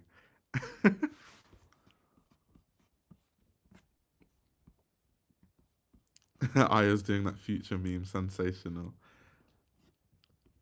Yeah, this is some serious law right there. But yeah, that's the reason. That's the reason I went to Nigeria. So that's why, and obviously I don't like talking about racism too much because it's a fashion channel. But that's why any time I talk about race, which I don't really talk about race too much, and people are like, oh my god, like stop making excuses, like racism doesn't exist, and I'm just like, lol, I literally went to Nigeria because of racism. Like that's funny. um, Someone said, I wonder where that guy is now. Yeah, I wonder what Frankie is doing. He's probably in prison. Considering, like, because to be honest, once again, like, because of where, like, the type of school I went to, full of working class kids, I remember by the time I was in Nigeria, because my family still lived in the UK this whole time, right? So when I was in school in Nigeria, I would still come back to London every single holiday, like Easter, Christmas, summer. And I would always reconnect with some of the people I went to school with, new friends I had made, all that sort of stuff. And a lot of them ended up in like prison. Some of them became drug dealers and like they were just in and out of prison. Some of them just like, you know, had kids at like 14 and 15. Like that's what happens though when your parents don't care about your well-being or your personal development, which was the case for a lot of kids I went to school with. So yeah, a lot of them didn't do anything useful with their lives at all.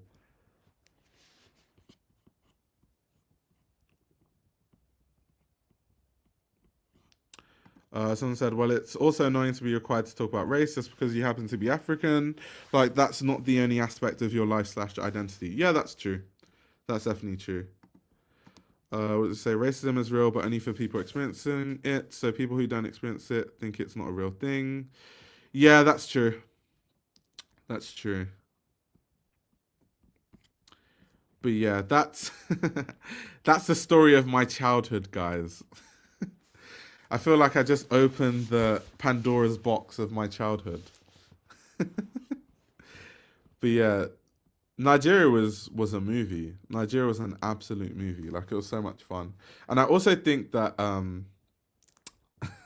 my experience in Nigeria also part of the reason why it was so good part was because I was from London, to be honest. I think that when I was growing up in Nigeria, I was kind of like a cool kid, but I feel like if I'm going to be honest, I wasn't really that cool, to be honest. I also don't think I was that interesting. I think a main reason why all the like Nigerian rich kids kind of adopted me into their cliques was because I was from London, and it was just like, yeah, you're from London, you're cool. Like I wasn't cool, to be honest. So I had a really good experience. Like I was going on people's yachts. Um, I literally remember we traveled somewhere. I won't even say where, on someone's private jet once. So many yacht parties, like people's pool parties with people's mansions and swimming pools and shit. It was like a different world entirely. Like it was just crazy. It's like what the hell is going on here? Imani said I was an NPC. That's funny.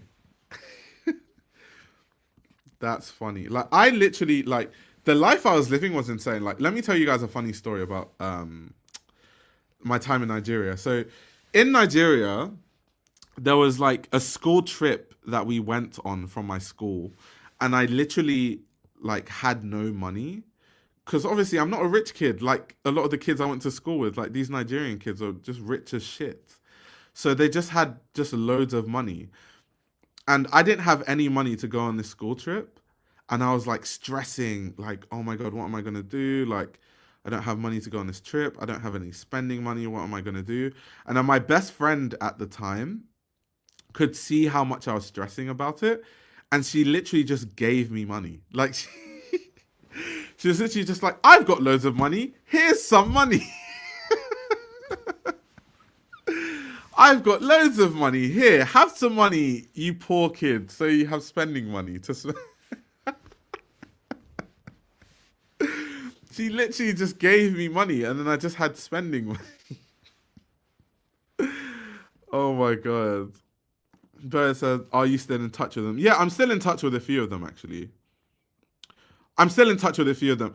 I'm not in touch with most of them because I do think that it was a fun experience at the time, but I couldn't be friends with these people long term as an adult because a lot of these people are too materialistic for me to be like good friends with them and stuff like that. But I think that I had a cool experience though. I had really interesting experiences when I lived there. Did someone say I should have wifed her up? We were best friends. She had a boyfriend at the time. I don't even know what she's doing now, but at the time she had a boyfriend. That's funny. You should have wifed her up because she gave me money.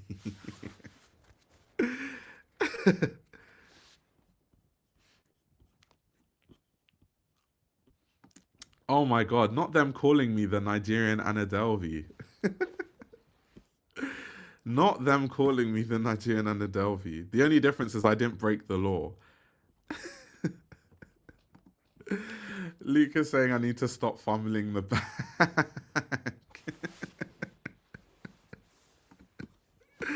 Oh my God, you guys are so funny. These after hours sessions are too funny. Too funny. Too funny. I'm trying to think of what other, because there's so many stories of Nigerian, like literally my identity when I was in Nigeria, now that I think about it, is so insane. But people just knew me as the London guy.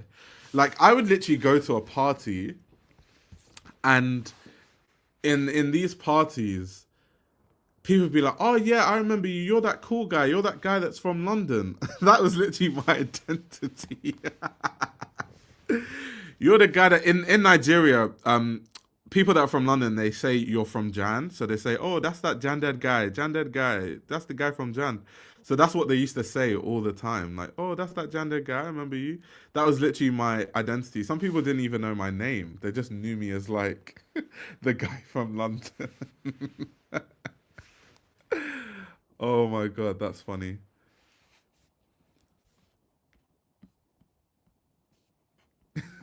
Your whole identity being London is hilarious. And it's so funny, isn't it so ironic that when I was in Nigeria, my identity was, oh, you're that guy from the UK. And then after I moved back to the UK, after I finished secondary school, people were like, oh my God, do you ride elephants in in Africa? Like, the contrast is actually insane. The contrast is so, so insane.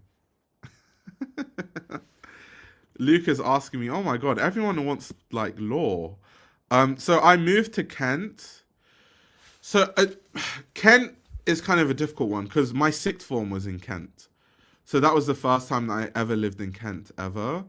And then of course I went to university in Leeds. And then after I finished university in Leeds, I moved to Kent permanently. So I've been in Kent since I finished university in Leeds, basically. So that was when I like properly moved to Kent.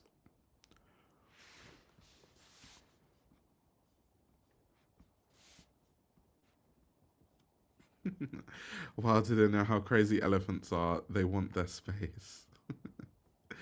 Afro Blue says, I also called you the London fashion guy in my head. That's funny. That's still my identity all these years later. All these years later.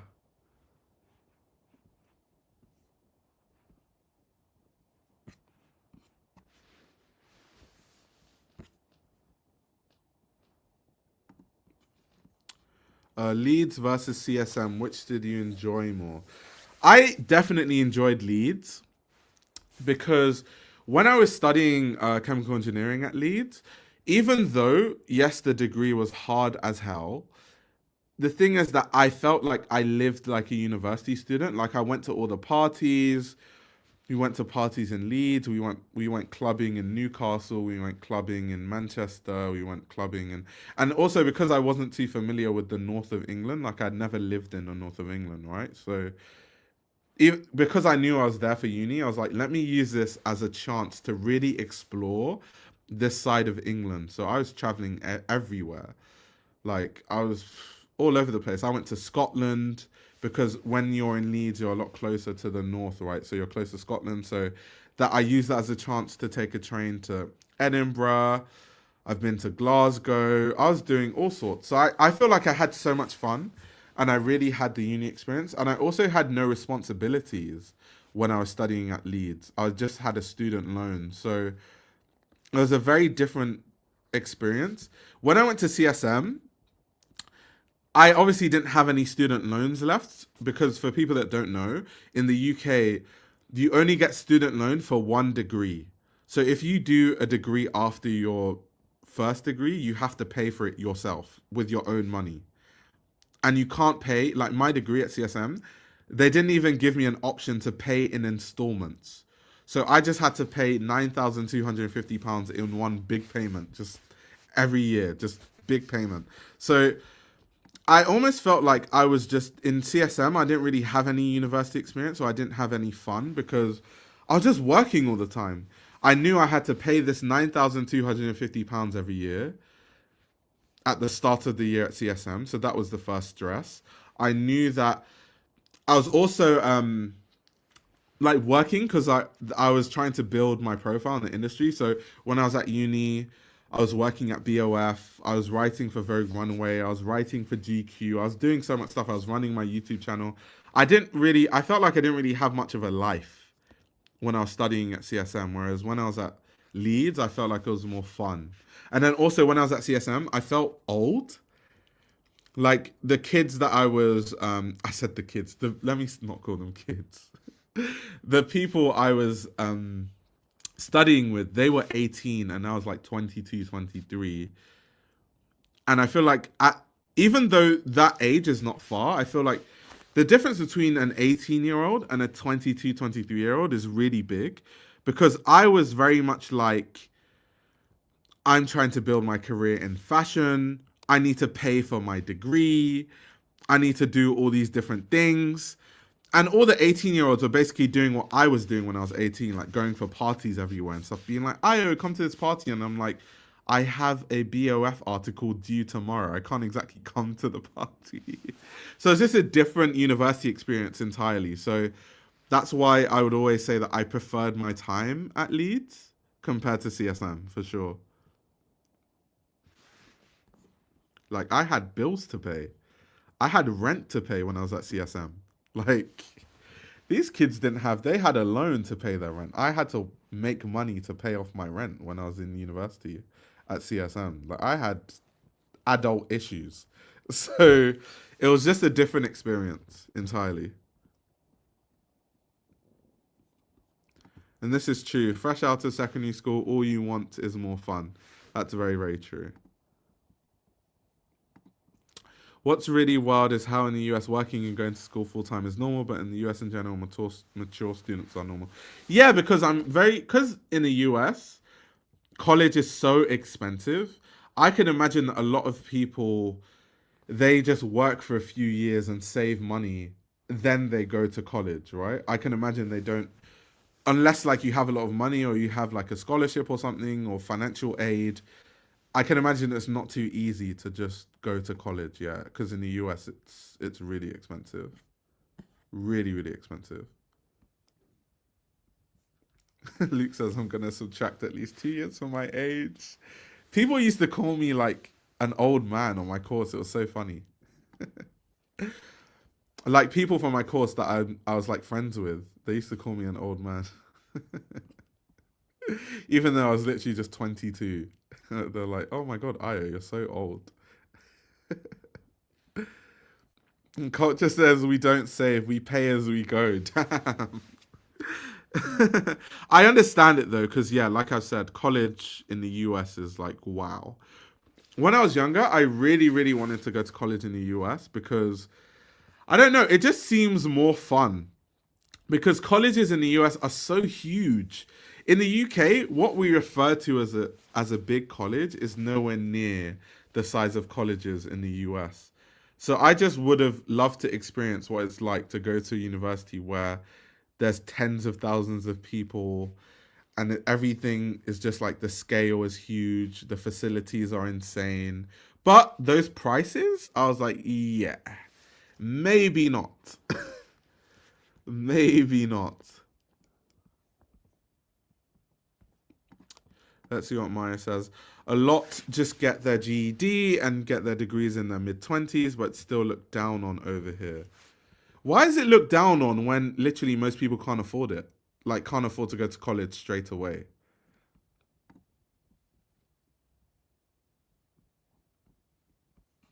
That's crazy. Kocha says, I need the real tea. Why is your head without hair? It's because I shaved my hair. Was it 2 days ago? I was actually growing my hair out. A few of you actually noticed, like, even if you look at my TikToks from not too long ago, I had like quite high hair. But then I just decided to cut it. I don't know. I just felt impulsive decision. Don't worry, I can still grow hair, guys. I'm not balding just yet. If you check my TikToks, you'll see when I was growing my hair out. My hair was fine. There's not like I can't grow hair. I'm like losing hair. That's not the case.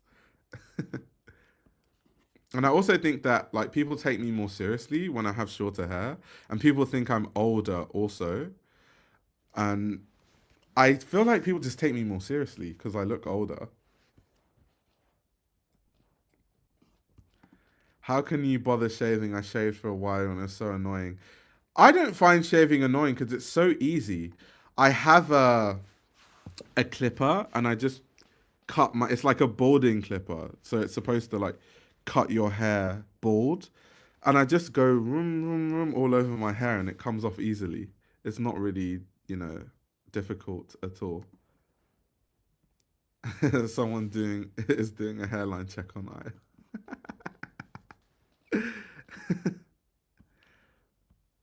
Maya is saying, it's like you get called stupid for being poor. I realize how lucky I've had it after I graduated.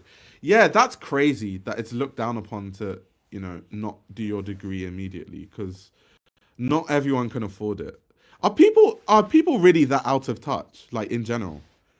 How can you look down on someone for not being able to afford something? That is insane.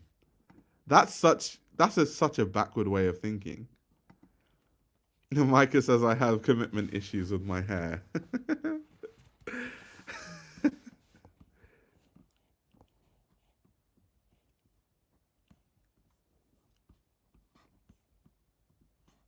Damn, people are saying everything is out of touch in the US. Damn. Yes, people are deluded. Jeez. In the UK, lots of people treat the loan as free, though, which is another problem. Yeah. Do you know something? My student loan, unless I become a millionaire, I'm going to be paying that thing off for the rest of my life. Because when I checked it, because I think in total, when I tally up all the student loans I have, I think it's like close to like £80,000 in total of like student loans I took out over like the like maintenance loans and tuition loans, like all of those all together. Yeah, it's probably like £80,000. And when I checked it, I think the last time I checked, it was like last year. I checked how much loan do I have left to pay, and it was way more. It was like 100 and something £1,000, and the interest was so high. I was just like, yeah, I'm not even going to think about this because it's going to stress me out. Because the interest was so high that the rate that loan will increase is always going to increase more than I could ever pay it off unless I made millions, literally. So I was just like, yeah, you know what? Whenever I pay tax, they're going to take out how much, the student loan is in my tax payment, and whatever they take out is what they take out. And I'm just not going to think about it, because if I think about it, I'll just stress out. Like, when I checked it, I was like, what the hell? I have this much student loan to pay off? I was like, wow. I was like, sensational. You know what? Let me actually log in and see how much student loan I have left to pay. Just out of curiosity. Let me see if I can find it, and I'll tell you guys. Like, this is gonna be hilarious. Oh my god. 1 second, let me see if I can open this portal and have a look.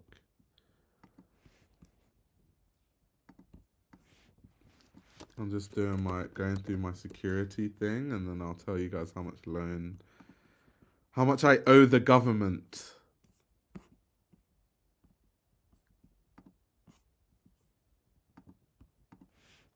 Let's see.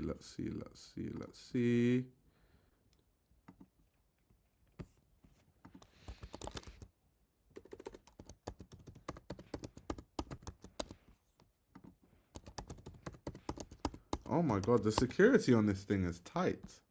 They are really asking me millions of questions.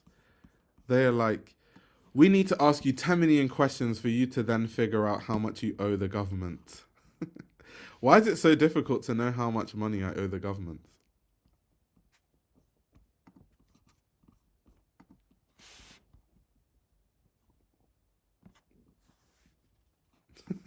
You even have your serious voice as you check the status of your loan. Okay, I've logged in, guys. Let me see. Where can I see how much? You can view or manage your repayments online. Okay, let me see. View or manage your repayments. So how do I see how much I owe, though? Where is that option? Let's see.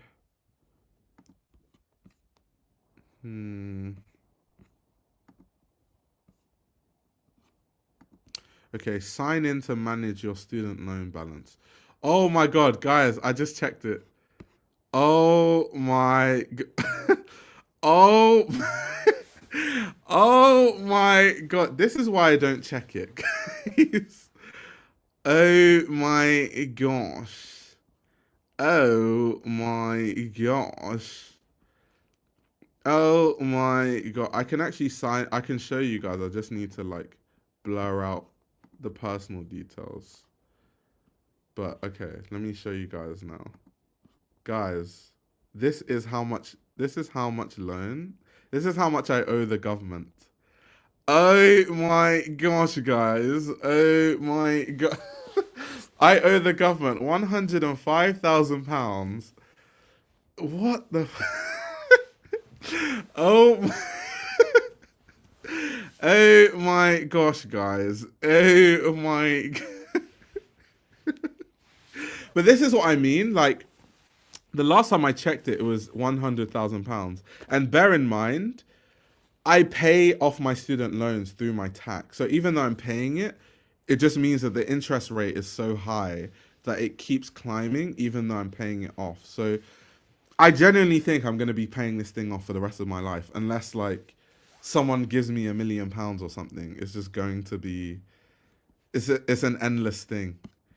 They really said, these guys, so let me show you guys what they said. These guys really said, they said, as of 10th of December 2024, your balance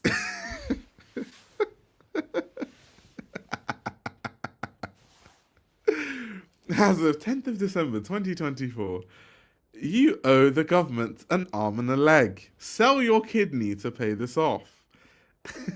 And bear in mind, I paid for my second degree with my own money. Like my degree at CSM, I paid for that with my own money. But anyway, guys, yeah, that's how much student loan I owe the government. So it's definitely not, going back to what Boaz was saying, you don't, yeah, people need to stop treating it like it's free, because it's not. You're going to be paying it off for a very, very long time. It's definitely not, yeah, it's definitely not free. Student loans are certainly not free, guys. Definitely don't see it that way.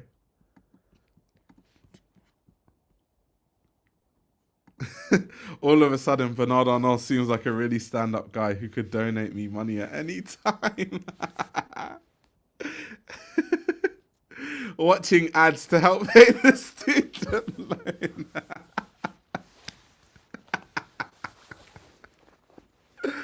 Oh my gosh, that's funny. You need to stop buying Rick every season wholesale and start paying back that loan wholesale. No, to be fair, the way the loan works, I've calculated it. Like, if you do the maths, you're better off just paying whatever they charge you in your tax bill, because the loan actually gets, let me see how long it takes for them to like clear the loan. Let me see. How long for UK student loan to be written off? Okay, actually, it's a longer time than I thought, to be fair. It's your student loan is written off after well, when I did it, it's written off after 25 years. But students now, apparently it's written off after 40 years. So they changed it. So to you new students, that's unfortunate.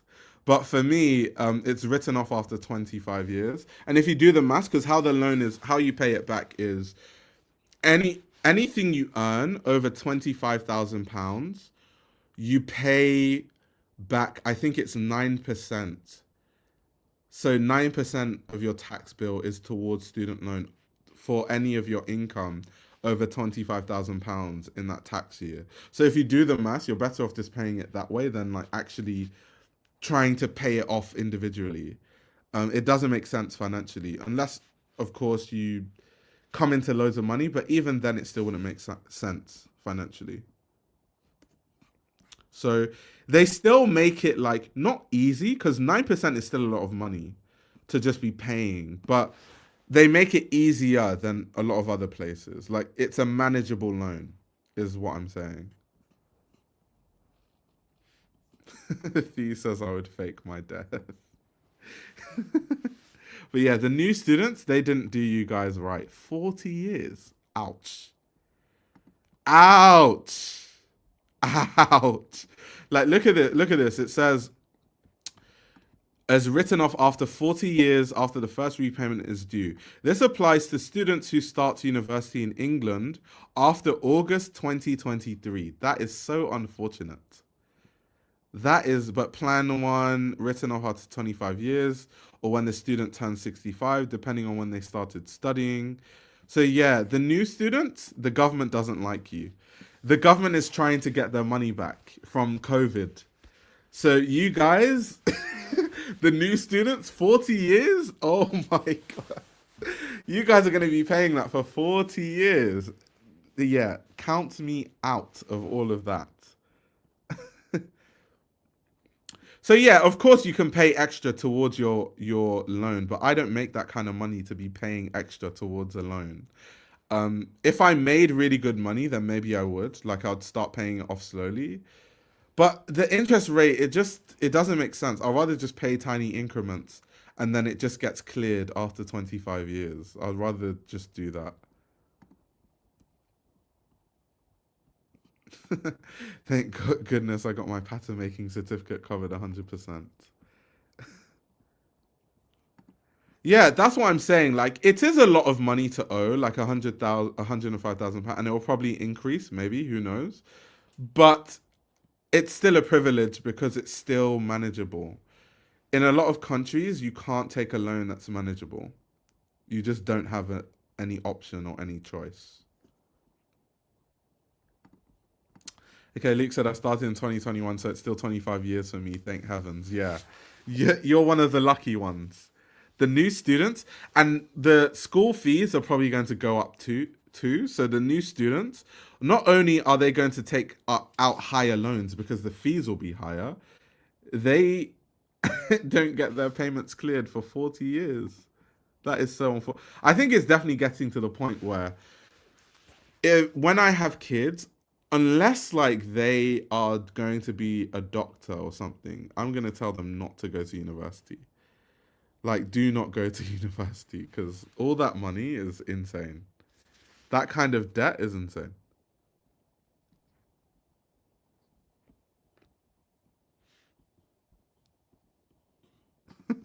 I'll pay you 100K I don't have if you do a 3-hour review of past 90s Elias shows. All I need is for some billionaire's child who is interested in fashion to see the stream and be like, you know what? You need to do a Scaparelli stream every day for 2025 and I'll pay off your loan. And I'll be like, deal.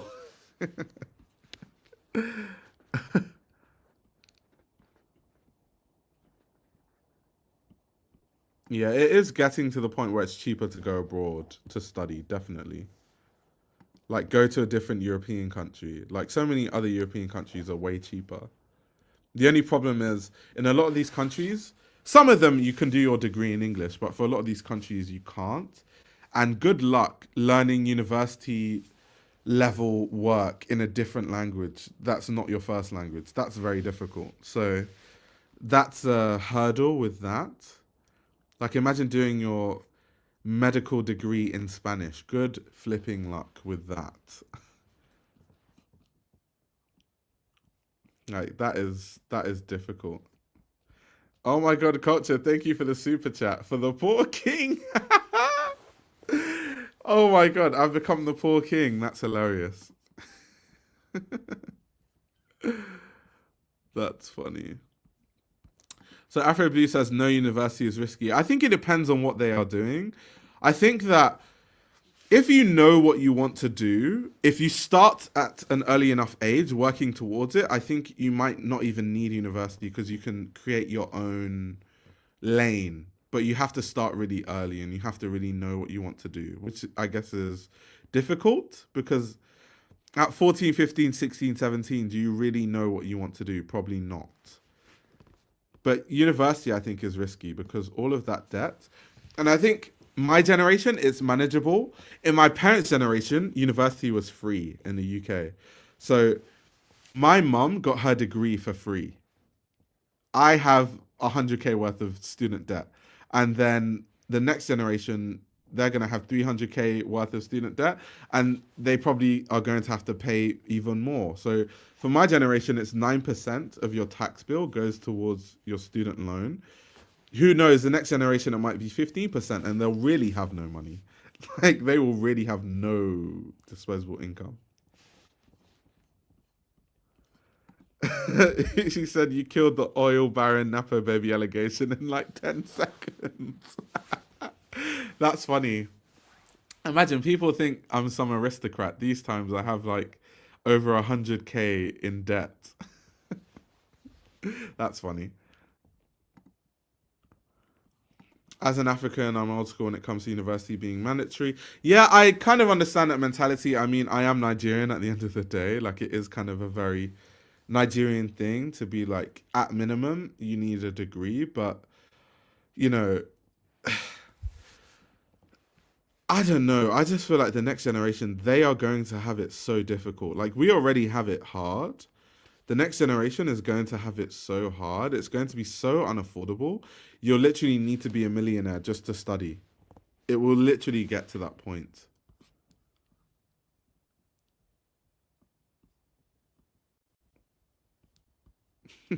Bro beat the case, but at what cost? Oh my god, that's funny. That's so hilarious. Also, I saw someone said something really funny earlier where I said that when I was showing you guys my student loan thing, and someone said, you should have gotten that girl from Nigeria that gave you money to pay off your loan. Oh my gosh. What, make a cryptocurrency and scam the fashion girlies like the what's it, the Hawk Tour girl. She was out here scamming, completely scamming her audience. I wonder if she's going to get arrested for that whole thing, by the way. I wonder if she's going to go to jail for that. IO coin, imagine. Just like sell it when it's up and then everyone else loses their house and everything and I just don't care. Basically, they're taking it back to the 19th century Euro where only the ruling class had education. No, literally. That is literally where we are heading, it seems. Honestly, that is where it's heading. Make a VTuber furry fashion OC and you can pay for your debt in 6 months. Or I need to start, one of those like NPC TikToks and start live streaming on TikTok. Act like a robot or something and pay off my debt. Oh my gosh, that's funny.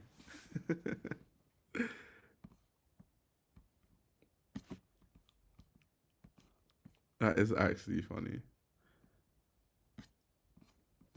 Nah, guys, I'm not a scammer.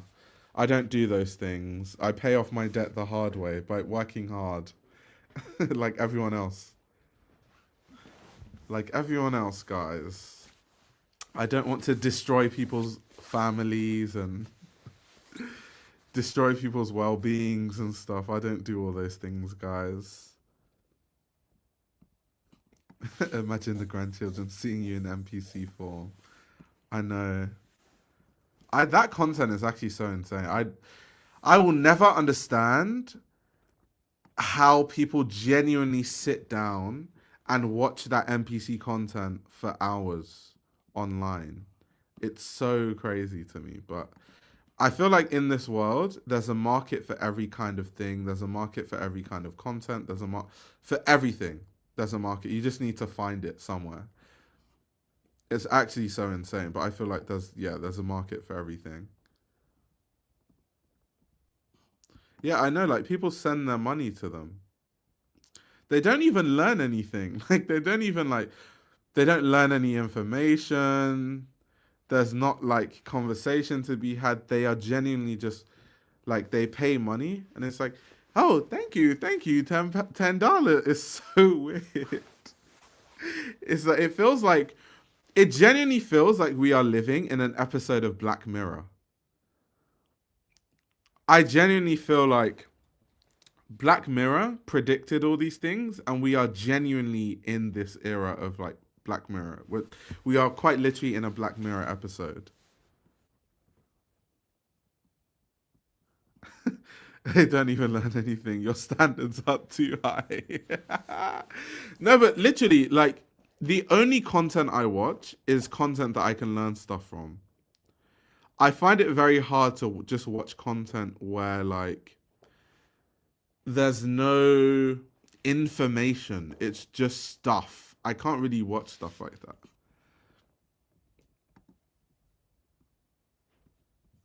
Yeah, I know. Black Mirror is very real.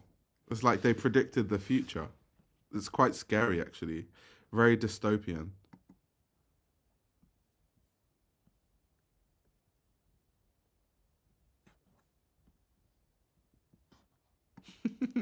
You're too serious. Get some brain rot in. By watching what? What do you suggest to rot my brain a bit? What kind of content? Is there any YouTuber that I should watch to have my brain rot away? Balloon pop. He said balloon pop is educational. I actually genuinely think so. I watch balloon pop, but not in the way that you think. I don't ever watch balloon pop itself. I watch channels that react to balloon pop because they add more context to it, and then there's like you learn some interesting things about just like the nature of people. So that's where the learning is, but I can't just watch balloon pop like on its own. I have to watch a reaction channel react to it. And there's a specific person that I watch for that sort of stuff. So yeah, that's where the education is. But balloon pop is funny. Those videos are so funny. Aya thinks everyone is as smart as him on average, but in reality, he is 5% of top smart. I don't think I'm that intelligent, to be honest. Maybe, I guess there's a, like, smart. What does that mean? I mean, there's academically smart. I mean, you can be intelligent in many different ways. I don't consider myself that intelligent, to be honest. I think a lot of what I do, you don't need to be that intelligent, and I'm being so serious. Like, the reason why I'm really knowledgeable about fashion is because I've worked in the industry for almost 10 years, and I've read a lot of fashion books, and I've interviewed a lot of people in the fashion industry. So it's inevitable that if you've like invested that much time and energy into something, that you would have a lot of knowledge about it. I think that's just natural. I think anyone in the same position would have that much knowledge, to be honest. So I don't think I have that much knowledge because I'm intelligent inherently. I think it's more to do with just the hours of reading fashion books and working in the industry. So yeah, I don't know. I don't think I'm that smart, guys. I don't think so. I think people that are smart are people that are... I feel like the smart people in the world are the people that are creating new battery technology so that we can fit smaller batteries, but they have higher capacities and they last longer. Like, those are the real smart people.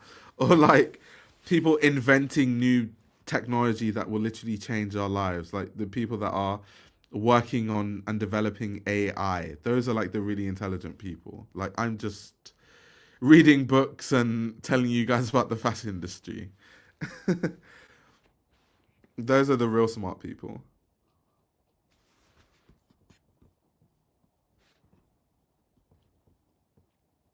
Let's see. My idea of smart is dynamic and problem solving. Anybody can be knowledgeable. Exactly. I agree. I agree. I mean, I'm not saying I'm stupid. Like, I wouldn't be consulting for really big brands if I was completely like just nothing in my brain. But I don't think I'm like some genius also.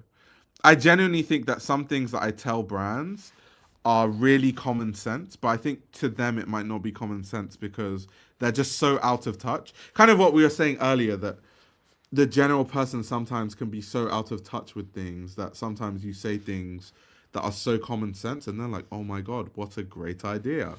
And in my head, I'm like, that's like, yeah, that's just common sense.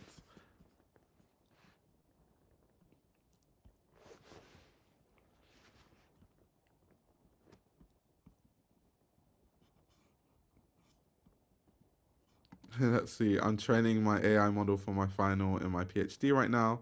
Middle of shit week, so that made my week. I see. You're one of the smart ones. You are one of the intelligent ones amongst us.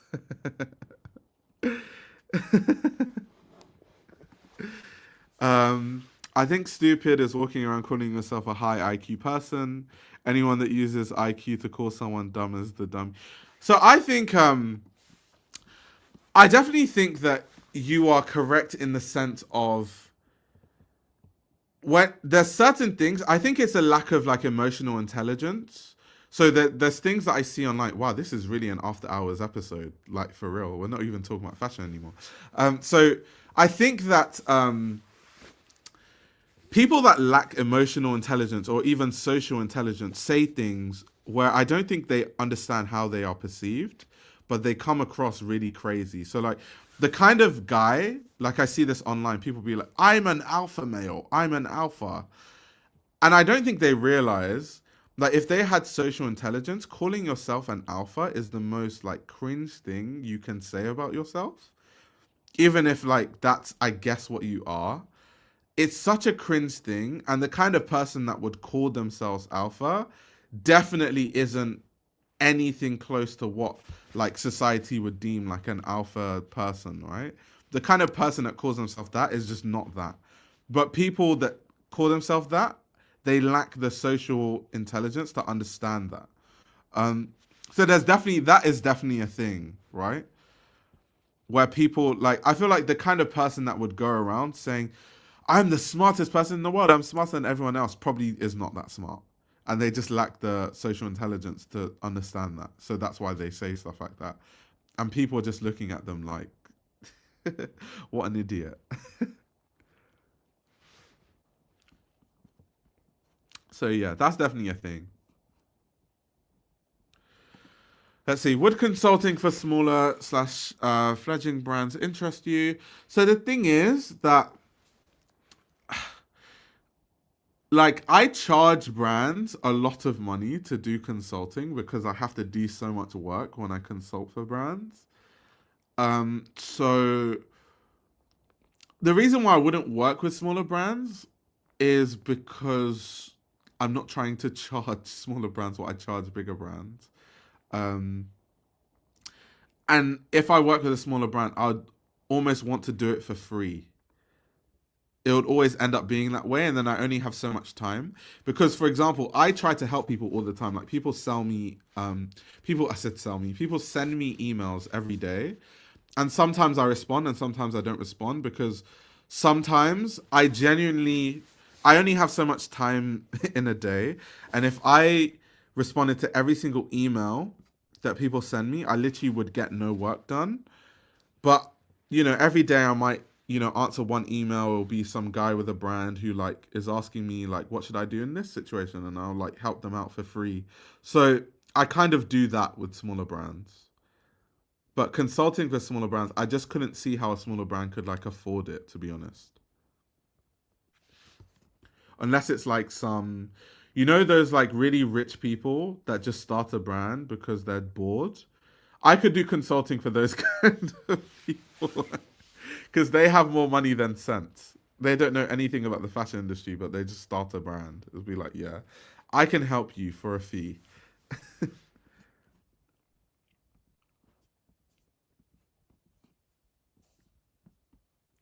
Let's see. Intelligence is an ability, doesn't make you worthy of anything. Academia is so insufferable. I think academia can be used as a good parameter for intelligence, but I don't think it's the be all end all. Because, like I said, I went to school with kids that were academically intelligent, but they didn't know that like African countries have internet. So that's like there's a part of their intelligence that's lacking somewhere. Maybe that's social intelligence that they lack. So they're academically intelligent, but socially they lack a lot of intelligence, which is also an important thing because I feel like if you have a high level of social intelligence. You use social intelligence to read the room, to know what the right thing to say is in the right context. And those things can lead to like progressing in an industry, making more money with clients if you're a freelancer. So lacking social intelligence can actually affect you in many ways.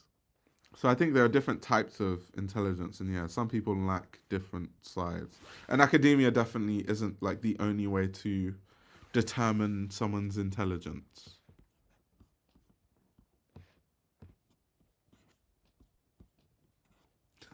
Just show them your debt as an explanation for why you charge so much.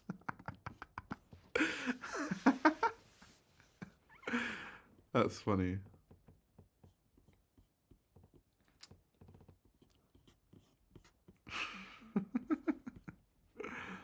Oh my god. Anyway, guys, any last questions? Any last questions? Is that even academically intelligent? Not knowing that Africa has internet sounds incredibly intellectually dumb. I know it does, but then these people get A's in maths and A's in English and A's in chemistry. So I guess academically they're still smart, but there's just something lacking somewhere. Like there's something missing somewhere. Something missing. When's the next stream? Probably in 2 days. So on Friday. Well, actually, today is Wednesday, technically, in the UK. So tomorrow. Yeah, logic is lacking. Logic is lacking. But just in general, I think you encounter a lot of people that say things and you're just like, oh, wow. And these are people that are like in government and got all A's and went to Oxford. So, yeah, that's why you can't use just grades as a gauge of how smart someone is. Because, like, a lot of people find it hard to, like, especially in the internet age, right? Like, it's so easy to learn new skills. Like, I remember when I started my magazine, I needed to learn how to design a magazine. So I did a free course on InDesign. And then I learned how to design different stuff. And I designed like a book and I designed all sorts of things.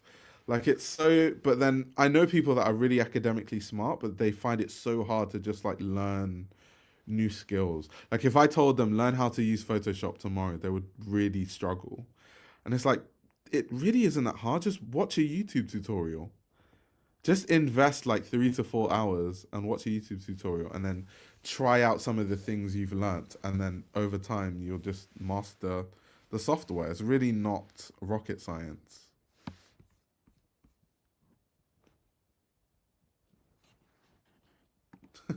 If Aya charges 2K for his time for consulting, we made 4K today. Oh god, that's funny. 2000K is crazy though. I wish I charged that. 2000K. That's a lot of money. That's 2 million. That's a lot of money. A man can dream.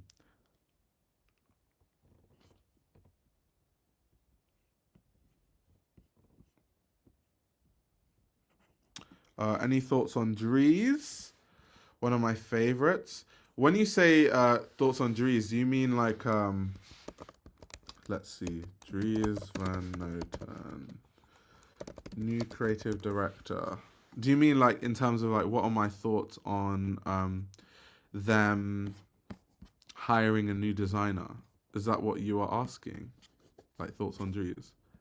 I mean, I've kind of spoken about this before. I think it's, oh my God, so many pop-ups. I think it's absolutely sensational when a brand hires someone internally because that is someone that has obviously worked with Dries personally. They understand the way he works. They understand the target audience. They understand the target market. They have connections with the factories. They've gone on all the trips with Dries. So it's just, it makes all the sense in the world. It's going to be a seamless transition. And also, Dries Van Noten, he said when he left that he's not leaving the brand completely. He's still going to be a consultant of some sort. So he's still going to be involved in the brand. So if anything, I think it's great. It's ushering in a new era of Dries Van Noten, and I think it's the best way to transition into a new designer, to be honest. I think it's the best case scenario.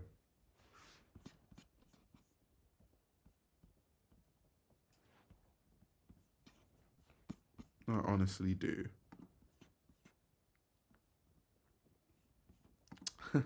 Can you even call it paying off debt when it goes from 80K to 100K? Seems like double it, and given it's a net. I think so. The reason why I think my loan increased by that much is because think about it this way. I've been in university for 6 years in total, right? Yeah, 6 years in total. So the first year, because you take out 9,250 for your tuition fees, and then I took out I think 13,000 a year for maintenance. So that's like 20 something thousand a year per year, right? And I did that for 3 years in Leeds, which took me up to, close to, well, over 60,000 anyway. But then even that first year when I took out 20,000, bear in mind, I wasn't working yet. So that money is just building, the interest is just increasing as I'm not paying it off. So it will be 20, then 20, let's say it was initially 21k that I owed the government. The interest would take it up the next year to 25k. But then that's happening 3 times over because of the 3 years that I spent in university. So that's how it initially even got to the 80k in the first place. And then remember, I said that you have to earn £25,000 for you to even pay off your student loan, because how you pay it back is they charge you an extra 9% of everything you earn over £25,000. So if you never make £25,000 in your life, the interest is still there. The interest doesn't just disappear. So just because you're not earning that money doesn't mean that the interest isn't still, like, that money is compounding. That compound interest is compounding right there. So it just continues to grow and grow and grow and grow and grow because of the interest rate. So that's why it's increased, because I wasn't making any money, or I definitely wasn't making close to £25,000 to even be able to start paying off the loan. So it was just building without being paid off in any way.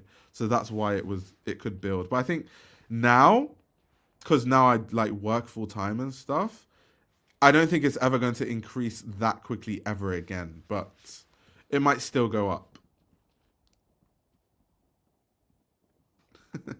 Are they trying on purpose to collapse the English banks? Maybe. Maybe. Capitalist math. Yeah, it's just compound interest. That's all it is. That's all it is. And it's just, when you owe £80,000, compound interest will cost you a lot of money at that level of debt, right? So yeah.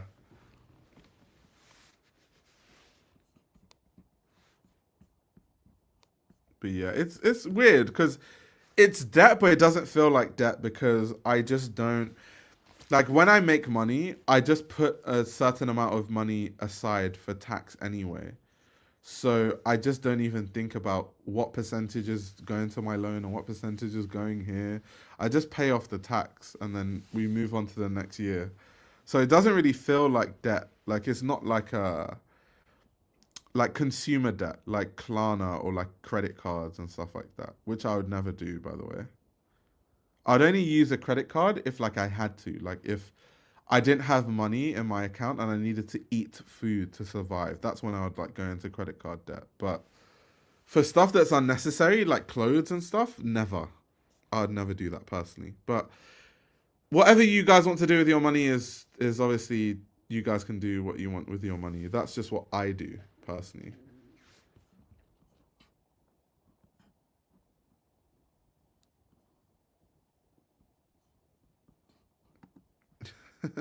Pay to St. Martin's or they'll shut your channel down. I paid off Central St. Martin's. That's what I actually paid with my own money. Who I owe is the government, but that was from my time at Leeds.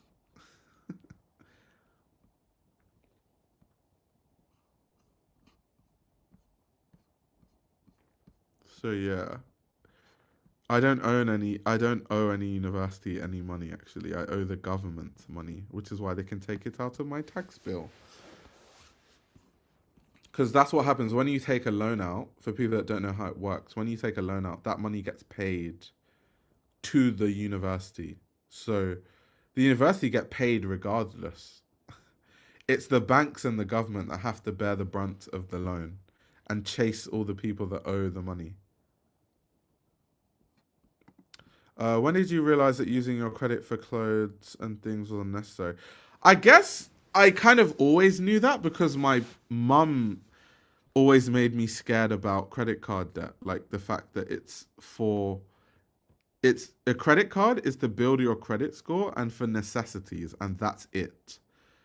And because all you need to do is do the mathematics, right? Especially if you have a bad credit score, let's say your APR is 20%. Most people's APRs are higher than that, but let's just say 20%. You have an APR of 20% and you buy this jacket for, let's say, $1,000, right?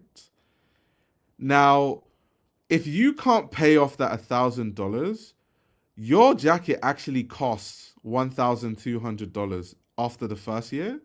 And then after the second year, it continues to compound. And by the end of it, even if you pay it off, you didn't buy $1,000 jacket. You actually probably bought a $4,000 jacket. You just don't realize it because you've been paying it off over so many years. So it just doesn't make sense. Like, just for me, it's just buy things that you can actually afford, because if you can't afford it, you're just going to pay so much money for something that isn't worth that. You're going to buy like a $500 item for $2,000 because you're just paying all this interest that's compounding all the time. So it just, that, to me personally, when I do the maths, it just doesn't make any sense. Like, it's just not logical to do that. But I think it depends, because you also need to think of happiness. If, buying that thing makes someone happy, then that's another conversation to have. Not everything is about ultimately maximizing your finances and stuff. Some people, they do things that make them happy, and that's more important than having the most perfect financial situation, right? So I think it just depends on the individual. But for me personally, I just don't see, mathematically, it doesn't make sense to me. It doesn't make any sense. And like this kind of stuff is stuff that obviously I can understand the maths. Like, it's quite easy maths to do. But my mum used to tell me about that from a young age. Like that car that someone bought for 35K is actually 50K, because when you add the interest and so they didn't buy a 35K car, they actually bought a 50K car, which doesn't make sense, because then you look at the cars that cost 50K and they could have bought a way better car if they just waited to when they could actually afford it, or they just waited to when they could pay a higher deposit and pay less interest. So that's just my philosophy in life. So like, for example, if I want to buy a car, I'm not going to buy a car on finance. I'm going to buy a car that I can buy outright. And if the car that I can buy outright is £6,000, then I'll buy the £6,000 car. I will not buy the Mercedes that, yes, I can pay £300 a month, but then I have this insane balloon payment by the end of the finance deal, and I either have to let go of the car and my money just goes into zero equity, or I have to pay for this balloon payment where the interest is so high it doesn't make any damn sense, or like, it just, all that stuff doesn't make any sense to me. Just buy what you can afford. To me, that's my philosophy.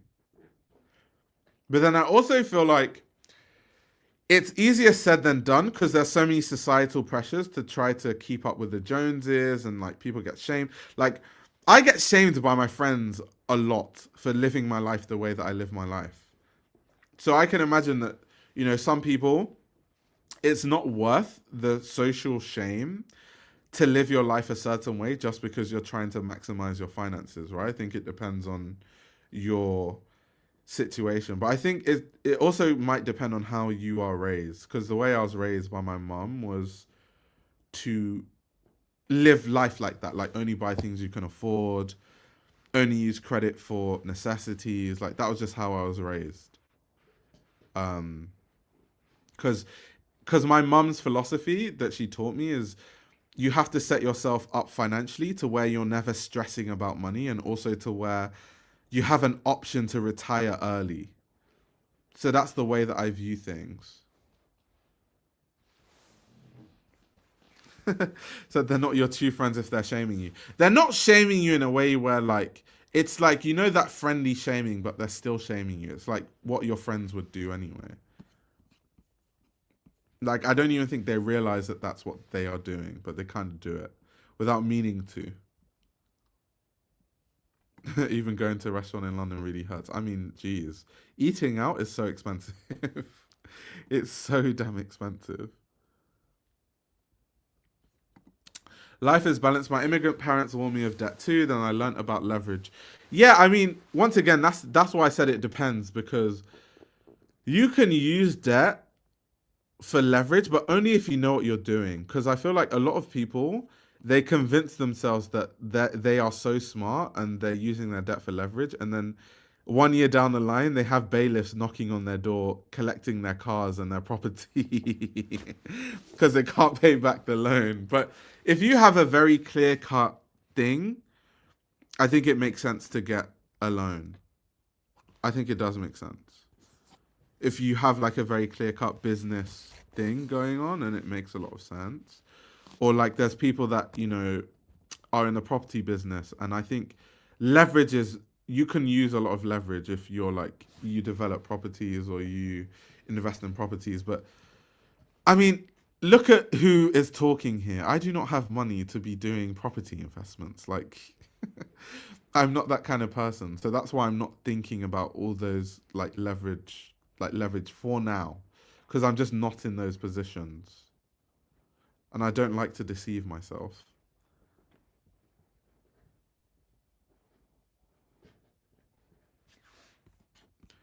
If you don't have the money to pay it all off immediately on a credit card, purchase big or small, don't buy it, Mom.